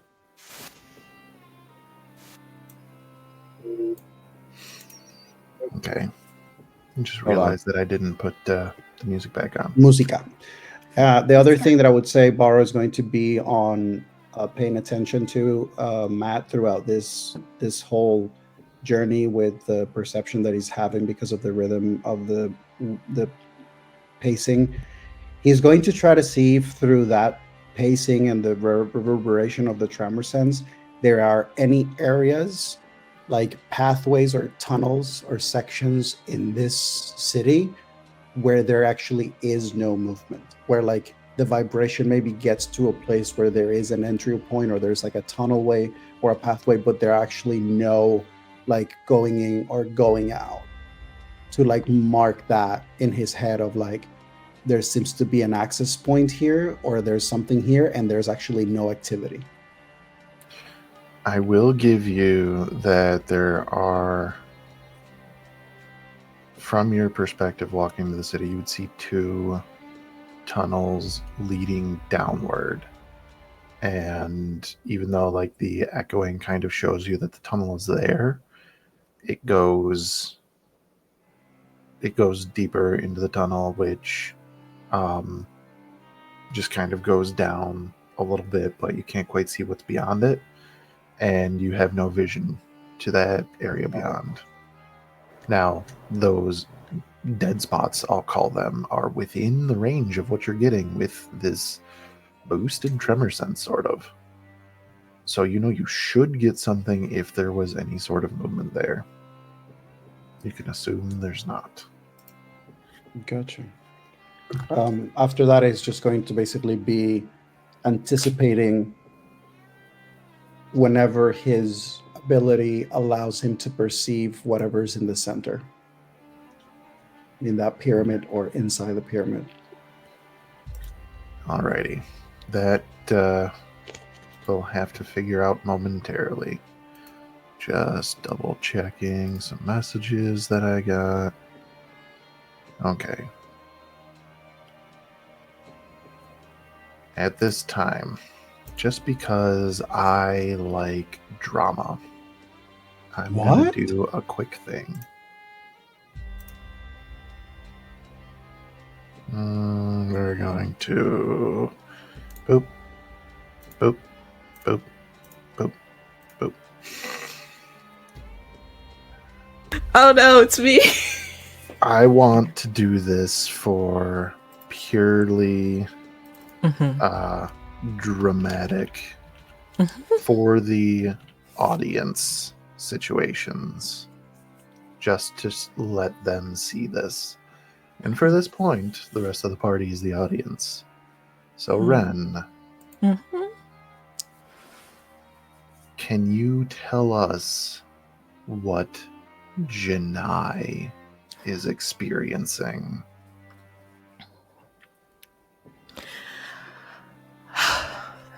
Ever since Janai let Tanakh come forward, he had been kind of coexisting at the front, like looking through one eye with Tanakh looking through the other.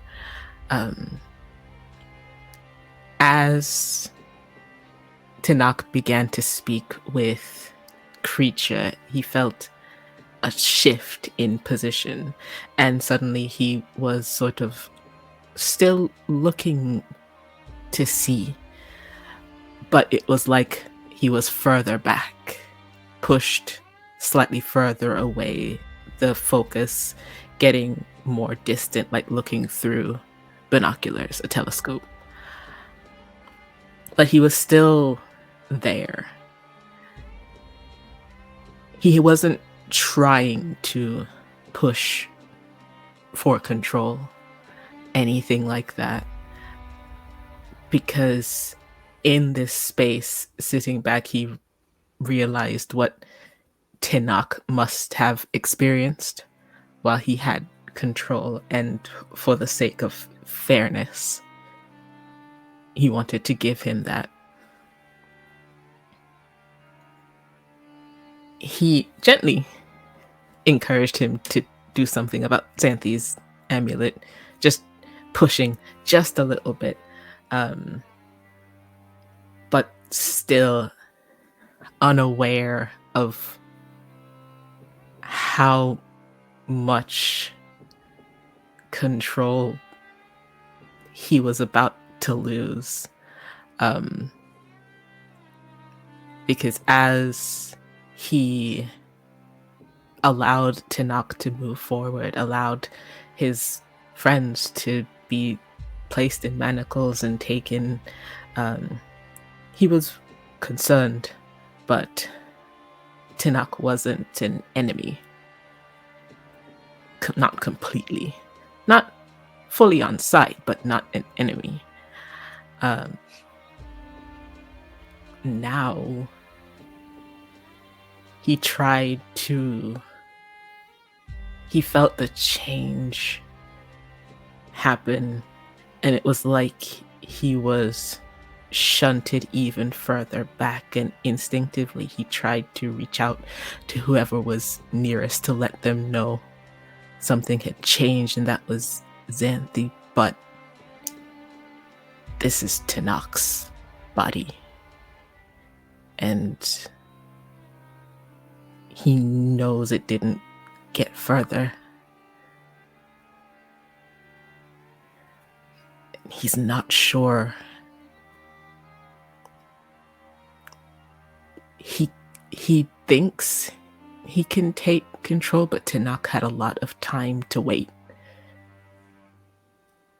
And he's not sure if he tries to take control in this moment, if he can hold it and what good it would serve. So he's trying to plan, and he is stuck in this dark little room, trying to think of a way out that would help, and trying not to let the panic set in, that he might not be able to do anything at all and be stuck in what is potentially now an enemy's body. Okay. Janai. Janakh. Wow. Not yet. That comes later. Janai is in this situation, realizing everything that's going on. It's also a little bit weird because Janai is experiencing it through Tanak's sense.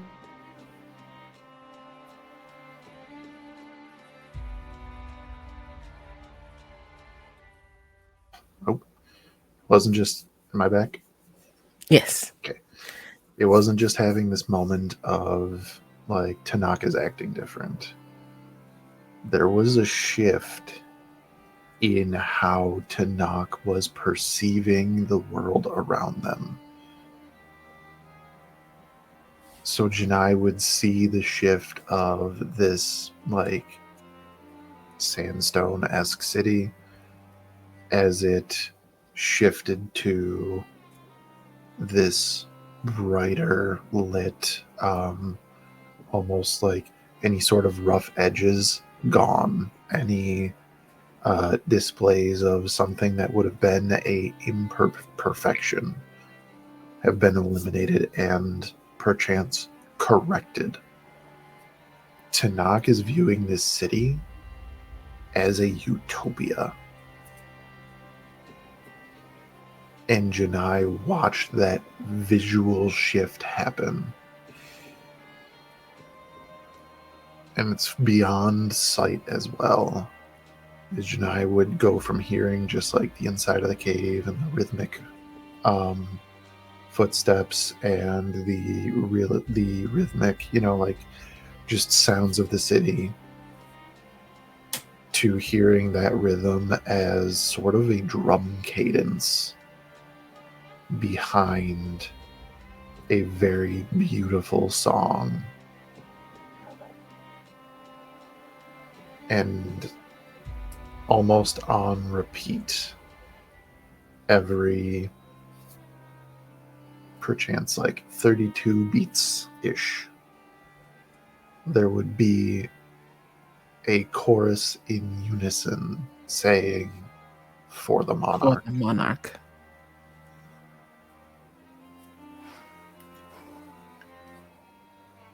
Things are not good for Janai right now.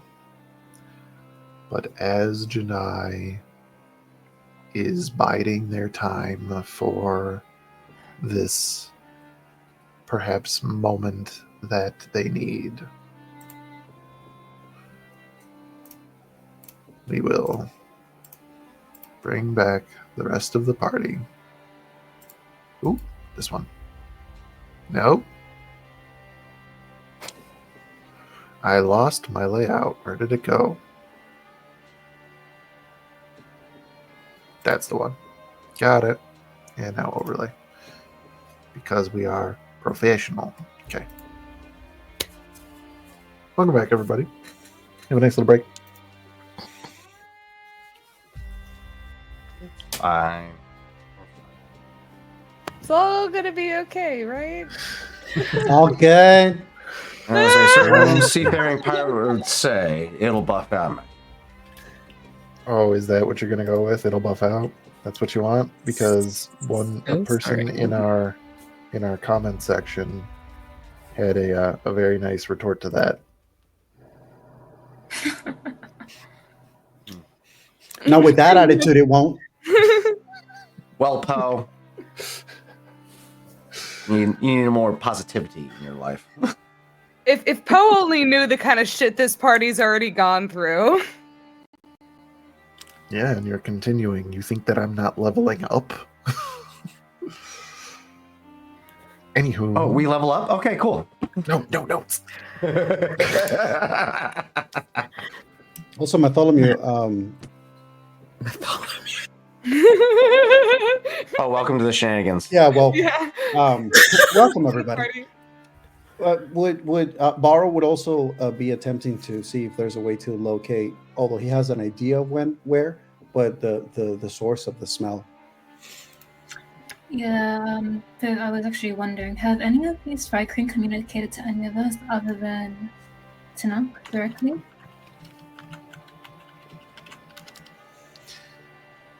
Oh man, while I was in that little monologue with Ren, I got a lot of messages. It's not that we were freaking out, Matt. Okay, it's not that. It's not that. It's not that. It's not. What I will say is with that, just let's take some turns. Everybody's sort of reaction to how the city is operating, how different it is to where everybody's come from before. And that is me saying, buy me some time so I can read these fucking messages. Probably be safe for Clucky. He's probably amused and intrigued by the stark difference of, or just by the sheer magnitude of a city being able to be sustained underground like this. He'll probably be kind of trailing behind a little bit, only to be prodded in the back by a glaive because he's just too easily distracted. But it's at this point where he's kind of probably feeling reverting to more of a protective state and starts drawing closer to both Riley, Petrichor, and Barrow, just trying to make sure that he's in close proximity of the two of them should anything go down. Riley is in... Riley learned some things while being kidnapped by the military. And all of those perceptive skills and all of those sneaking skills are being put to use as we're walking, as they're just eyes peeled for any hiding spots, escape routes, things that could be potentially useful in the environment, the people, the stalls, even on each other, finding, kind of planning step by step the best way to get out of their restraints, get the items for the party back to them, and disappear to try to get whatever object Petrichor thinks would be so useful that's in the pyramid. And it's just kind of juggling over formulating plans while Petrichor is going through information in their head and is also trying to come up with a way to try to get Janai back. They are working overtime.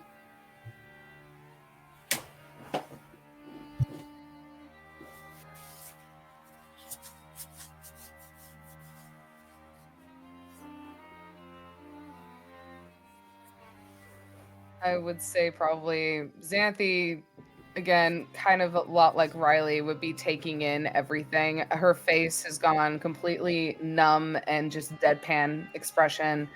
Probably the same expression that you guys first met her with. She does not like the fact that she's in shackles, and so she's, again, trying to fight the urge to just want to just freak the fuck out. But knowing that the rest of the party is at stake and it's not just her, she's not going to do that, but she is going to pretty much, like, as in a way of trying to avoid whatever rapiers are pointed in her direction, she's going to move closer to Tanakh. And again, she's like, one of the main things that's really overwhelming her is this sickly smell in the air as she's trying to process, like, does this have something to do with the change in Tanakh's behavior? And if there is something that they can do about it. But also she would be looking for an opportunity to try and swipe off her necklace if she ever had the chance to do so.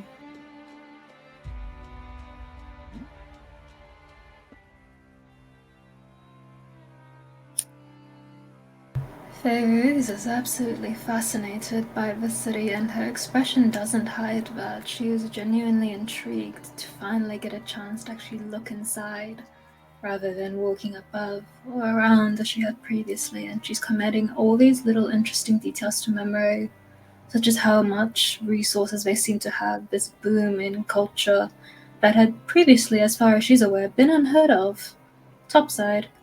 So she's all very curious.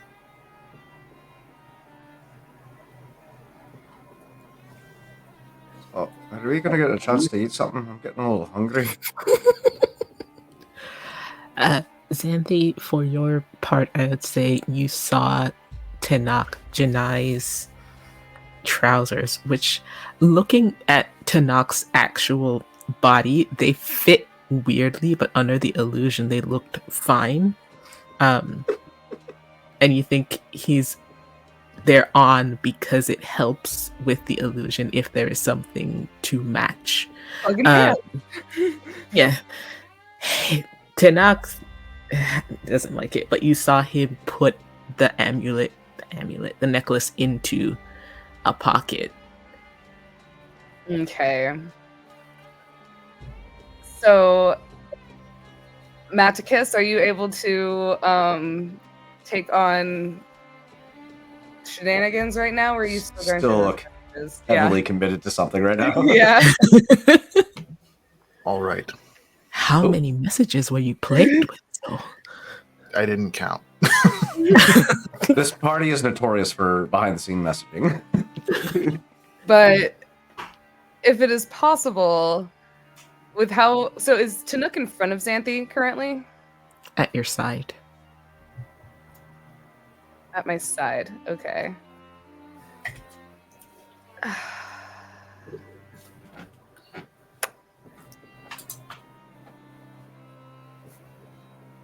I'm gonna hold off.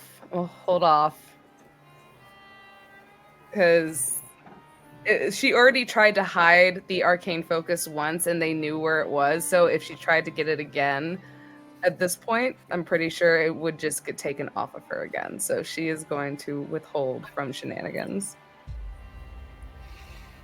Okay. But she will keep that in mind, though, where it is.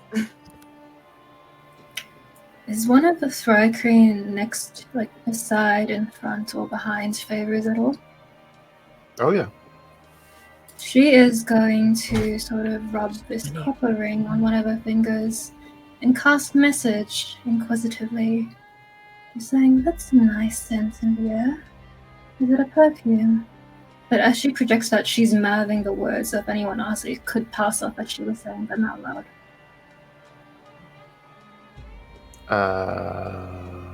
Well, seeing as these individuals are versed in telepathy, they know where it came from. Mm-hmm. And you hear silence.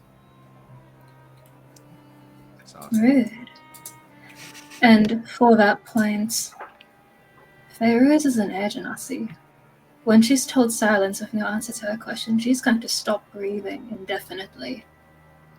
And then for the first time, you notice Fairuz has never actually been still.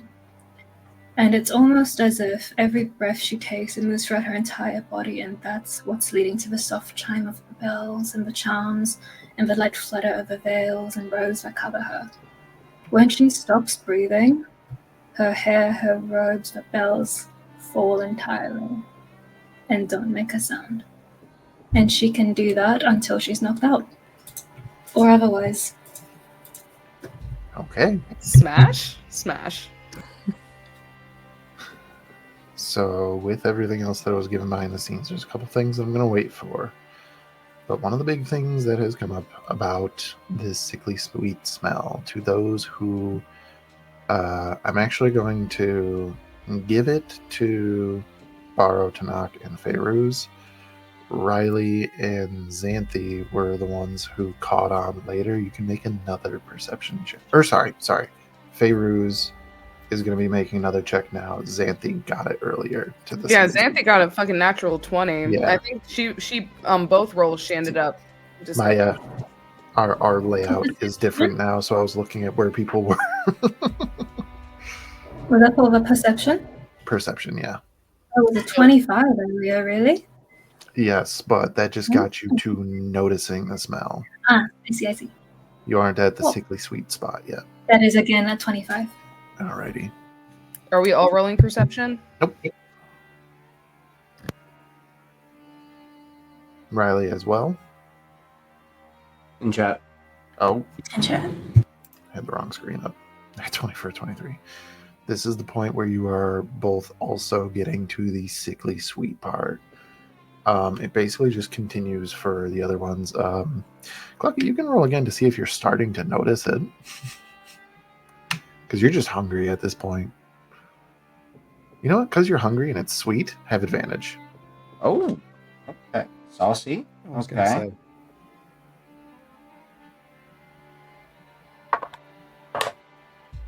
Well, That's a good thing I got advantage because that was a nat 1 and a 16. 16 total. No, that's what I rolled. Is I believe it's +6. It is for 22. So you are now onto this sweet smell in the air. Though in your hungered state at this point, it's just reminiscent of like, you know, this smell that is drawing you in.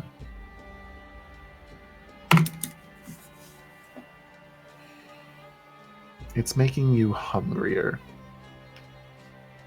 I don't think that Clucky has a real sweet tooth, but you could go for cake. Or cookies. Or pastries. That would sound delicious. If none of you fuckers give me any food soon, I'm gonna start eating heads. That's beautiful. Okay.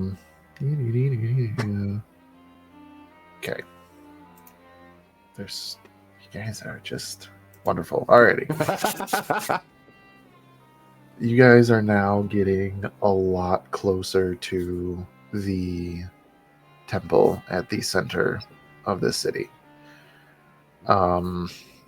You're starting to see like you're basically getting up to those front steps that are leading up to a grand double door that only one side is open, and those who can see just it kind of like the angle that you're at with it being up higher, you can't quite see what's beyond. Victor, there is this temple. You can understand pretty much its layout, and it's fairly simple. There are some side rooms, but there's a very large center chamber, and there are actually very few creatures in here.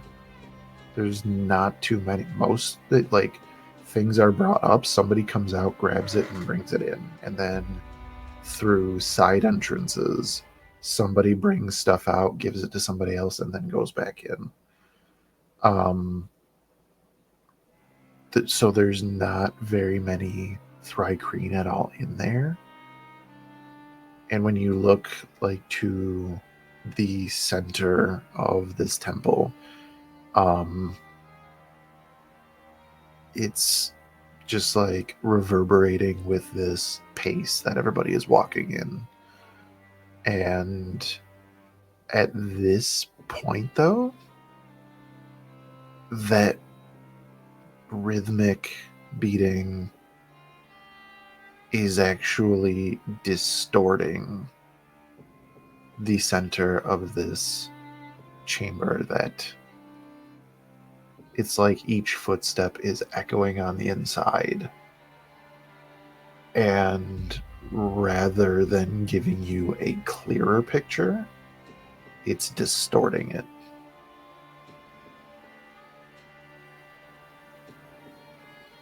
At the epicenter, baby. Is the monarch here? Asking as to knock. Yes, why not? You are being pulled to this spot because you need to give your tithe. Mhm. Your tithe to the monarch. But we don't see her yet. No. You said, sorry. Go ahead. You said that I sense whatever Thryking are here. I sense them going to like a chamber combat, get set somebody else and move. These are all places within the pyramid, correct? Yeah.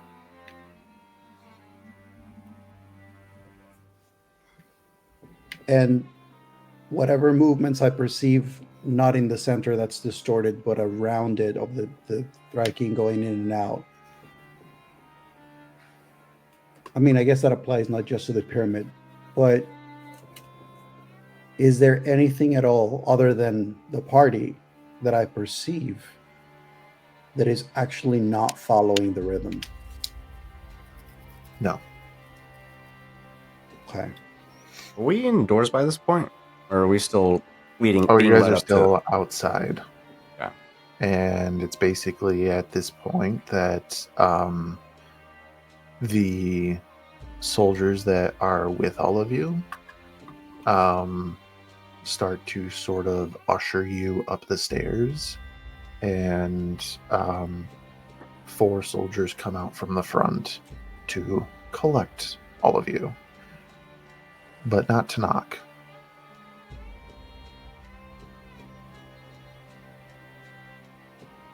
Mm. Doors are open. You can One see door is inside. open. You're still got to go up the rest of the stairs to fully see inside, and it's a pretty darn big temple.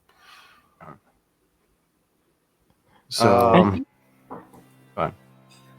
Tanakh will, once the guards come to collect the tithe, looks like he's going to continue to make the motion to follow. Does anyone stop him? Tanaka is going to follow, is Yeah. what you're trying to say? Mhm. One of them would just kind of put a hand up, like to indicate, and you'd kind of get a mental note, like, you're no longer needed here. Return to your duties. And it is at this point that from the massive pile of messages I received, I am going to pull forward KJ. Thank you. This I is think the I'm the only- dramatically appropriate time. Yes, it is. I think I'm the only one who has a chance of doing this either.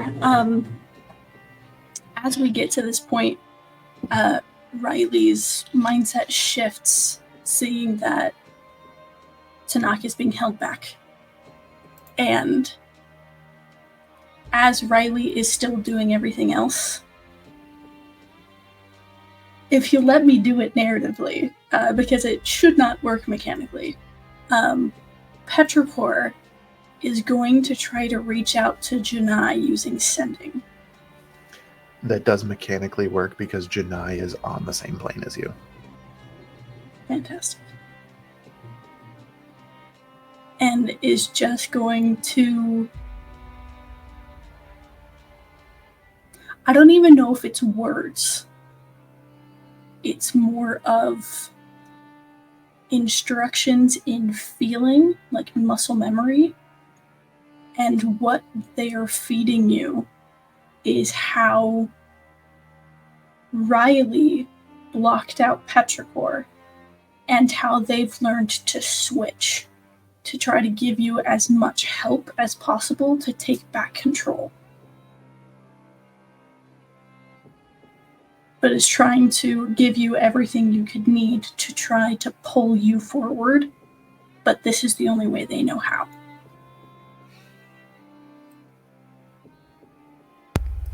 Okay.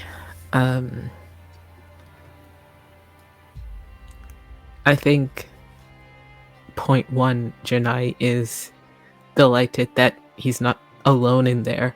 And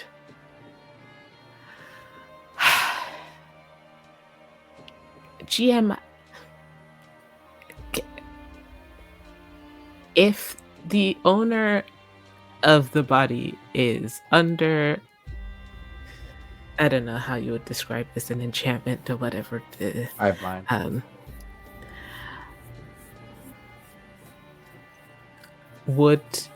Is it combat to try to take over if he's not of his right mind? So we're I know that actually for at... us, it works as saves. Well, this is where we're about to get into what I'm about to say.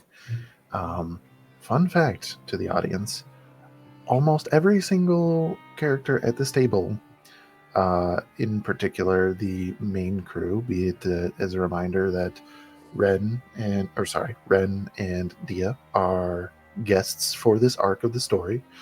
Almost everybody else here has imposed their own disadvantages on their characters of their own free will and have come up with their own mechanics for it.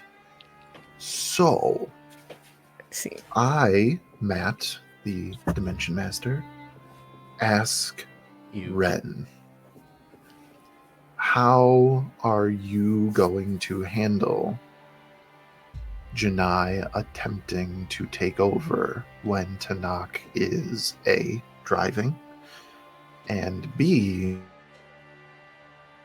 Uh-oh. And Pause for dramatic effect. And B. As my other campaign Or says, not There we go. to be. He's back. on back. Okay. Yep. Left off at There's B. no B's Left on here. B. And B. Oh Fuck, no. I forget. You said No. A, driving, and And- B. And being under the type of metaphorical spell, as we will put it, Mhm. that they are under. How would Ren reason this to some type of die roll and perhaps contest of scores?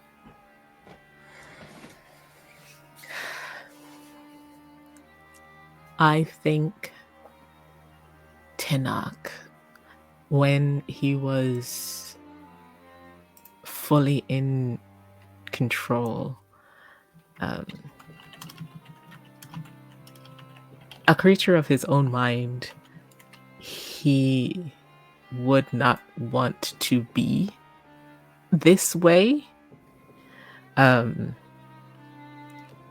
I think possibly, even though he is under the control of this scent, there is a subconscious part of him that acknowledges that this is not right and this is not who he is. And as we are dealing deeply in the subconscious, I think Tanakh is going to help Janai take back control, because that is the best way for him to have himself again. Okay. plus potentially the help So- from Petrichor, Yes. which might have just been the Also triggering true. factor. But if there's a mechanical thing that they can be doing, they're gonna try. Let's go, Janai! Whatever Ren is deeming appropriate to try and roll, Janai would have advantage for a positive outcome. Okay. And I think for a contest,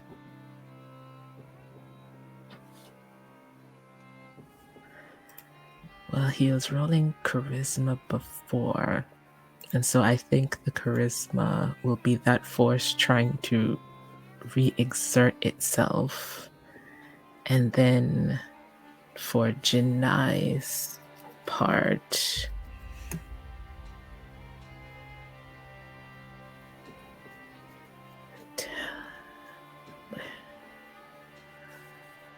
I love watching this get pieced together. love watching me think at 8 a.m.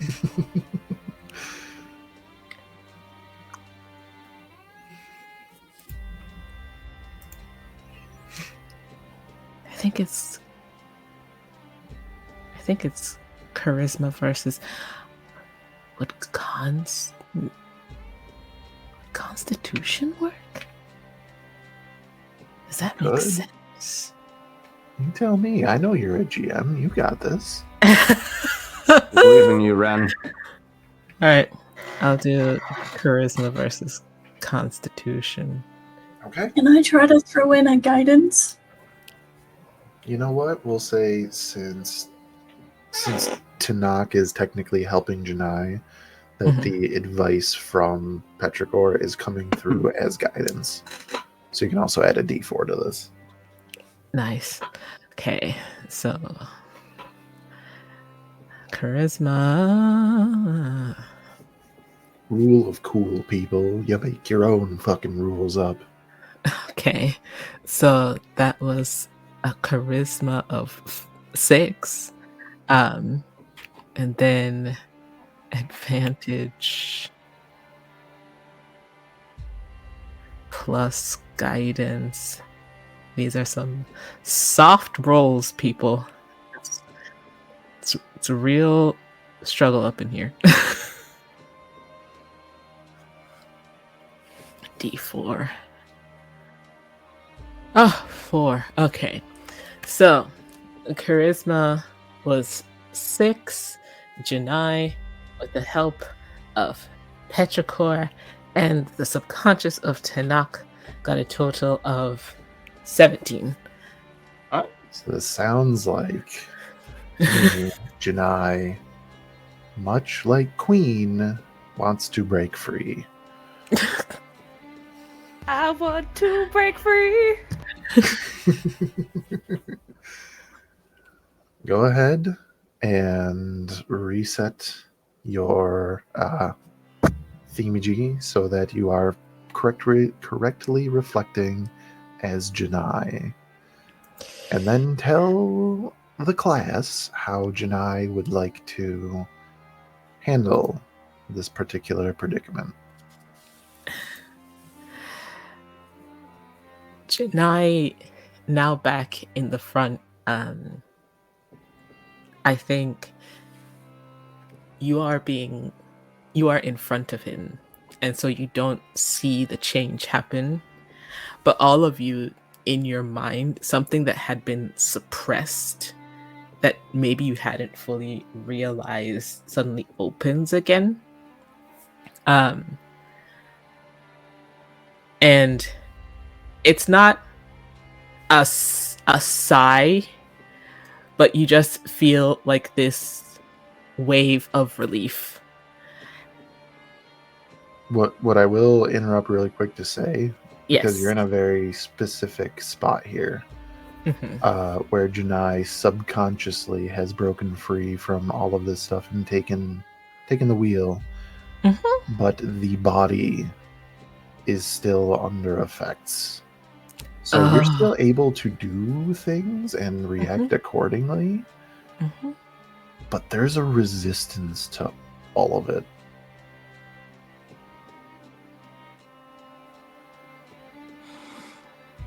And you are still viewing things as Tanakh did. This sort of utopian visage over the city. Janai will say, I have been telepathically, because I have to remember, don't use words. I have been negligent in my duties to the monarch. I wish to bring her my tithe personally, so she knows I am penitent. Thinking back to every time he has to apologize in the monks' quarters. Beautiful. I wish I could be where the right now so I could be like Bardic Inspiration. So I know that I just said that things were going to be a little bit more resistant. However, with what you've said, you've made a very compelling argument. Go ahead and make a persuasion check with advantage.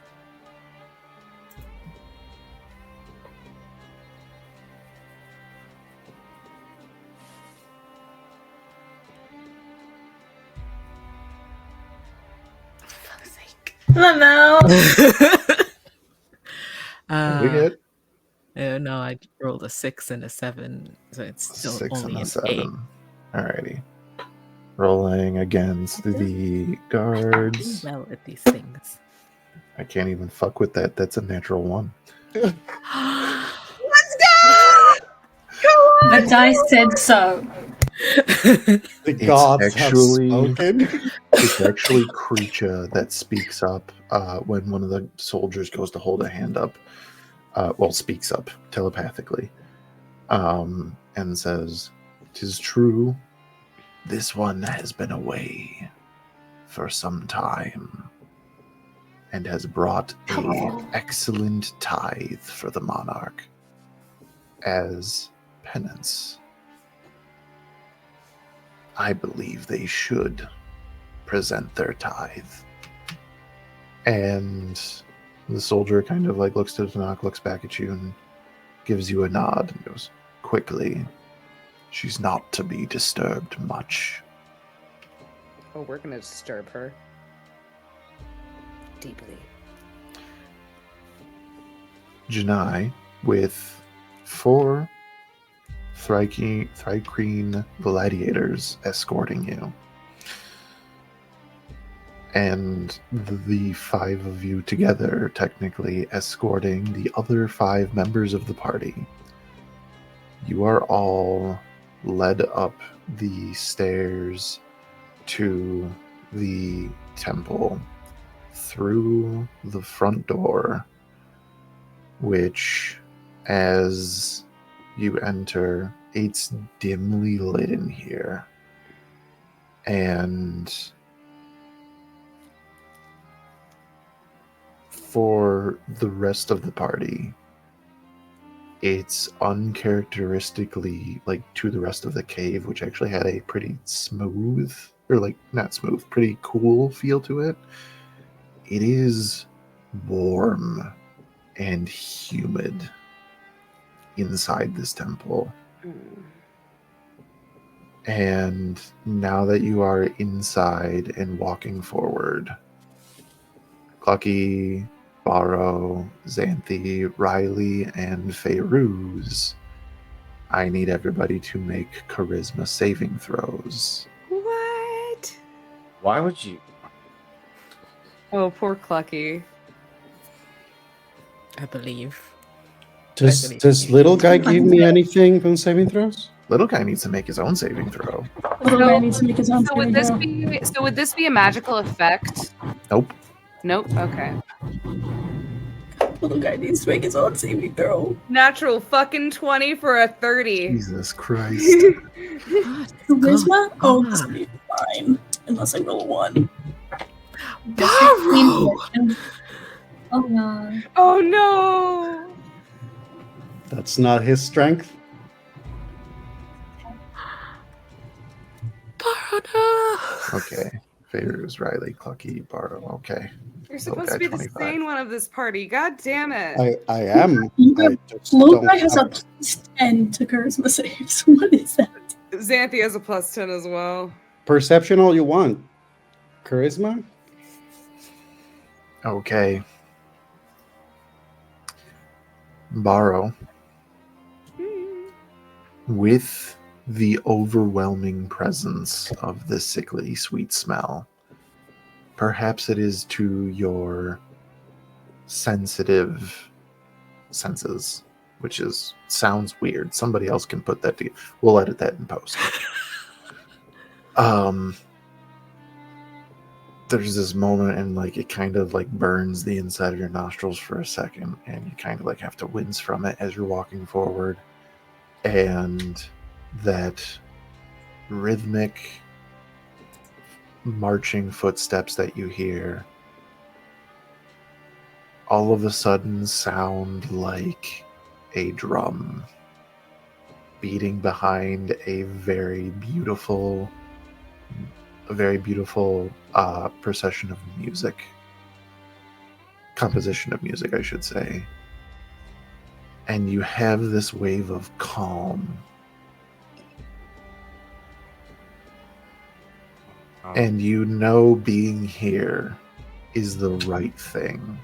Oh, shit.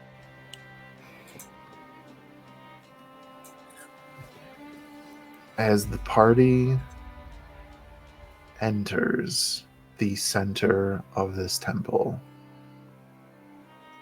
Barrow, through his own version of senses, and Janai perceiving things through the body of Tanakh. You witness this elaborate hall with tall columns and organized organized structure with pieces of large pieces of art or sculpture, treasure, all of these wonderful, beautiful things, shows of prosperity and strength and beauty.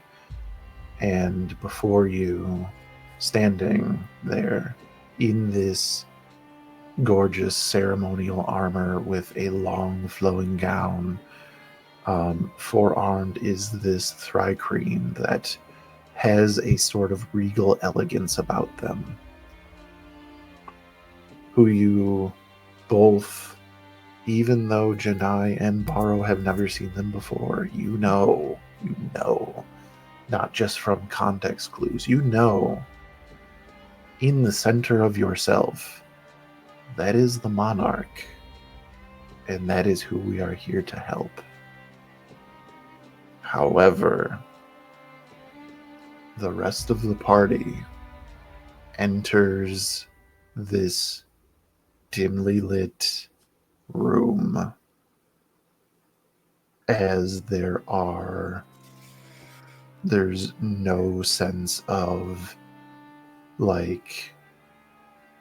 there's no sense of elegance or anything. Things are strewn about. There are piles of just random pieces of, be it just crude weapons that are broken, or piles of different things that could be worth money, like goblets or jewelry or what have you. But what is most striking is the large pile of carcasses strewn in front of this massive, fleshy, pulsing organism in front of you, with its pulse matching the beat that is permeating this whole city. This creature with a face that has these large insectoid eyes and massive mandibles, as it appears to be sort of within this material that light seems to permeate as it sort of pulses through. And everybody with at least basic knowledge can recognize a cocoon. You all know from context clues of what you've been told. This is a false monarch that you are being delivered to. And that's where we're going to end tonight's session. Nice. I knew it was coming, but goddamn. It was just so glad you can't smell anything right now.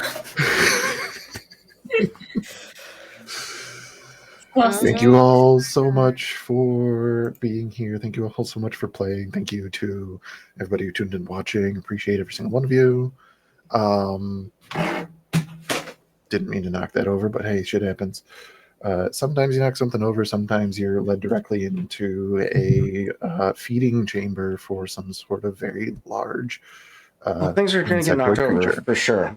Absolutely. One can only hope. I read a manga about this. It was inevitable. I'm a snack. Absolutely.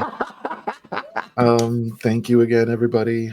Tune in next time. We will work really really hard on getting the next date for you for the next episode of Dimensional Dial of Dr. Diago. We have been To Be Diced Adventures. Thank you very much, and we will see you next time.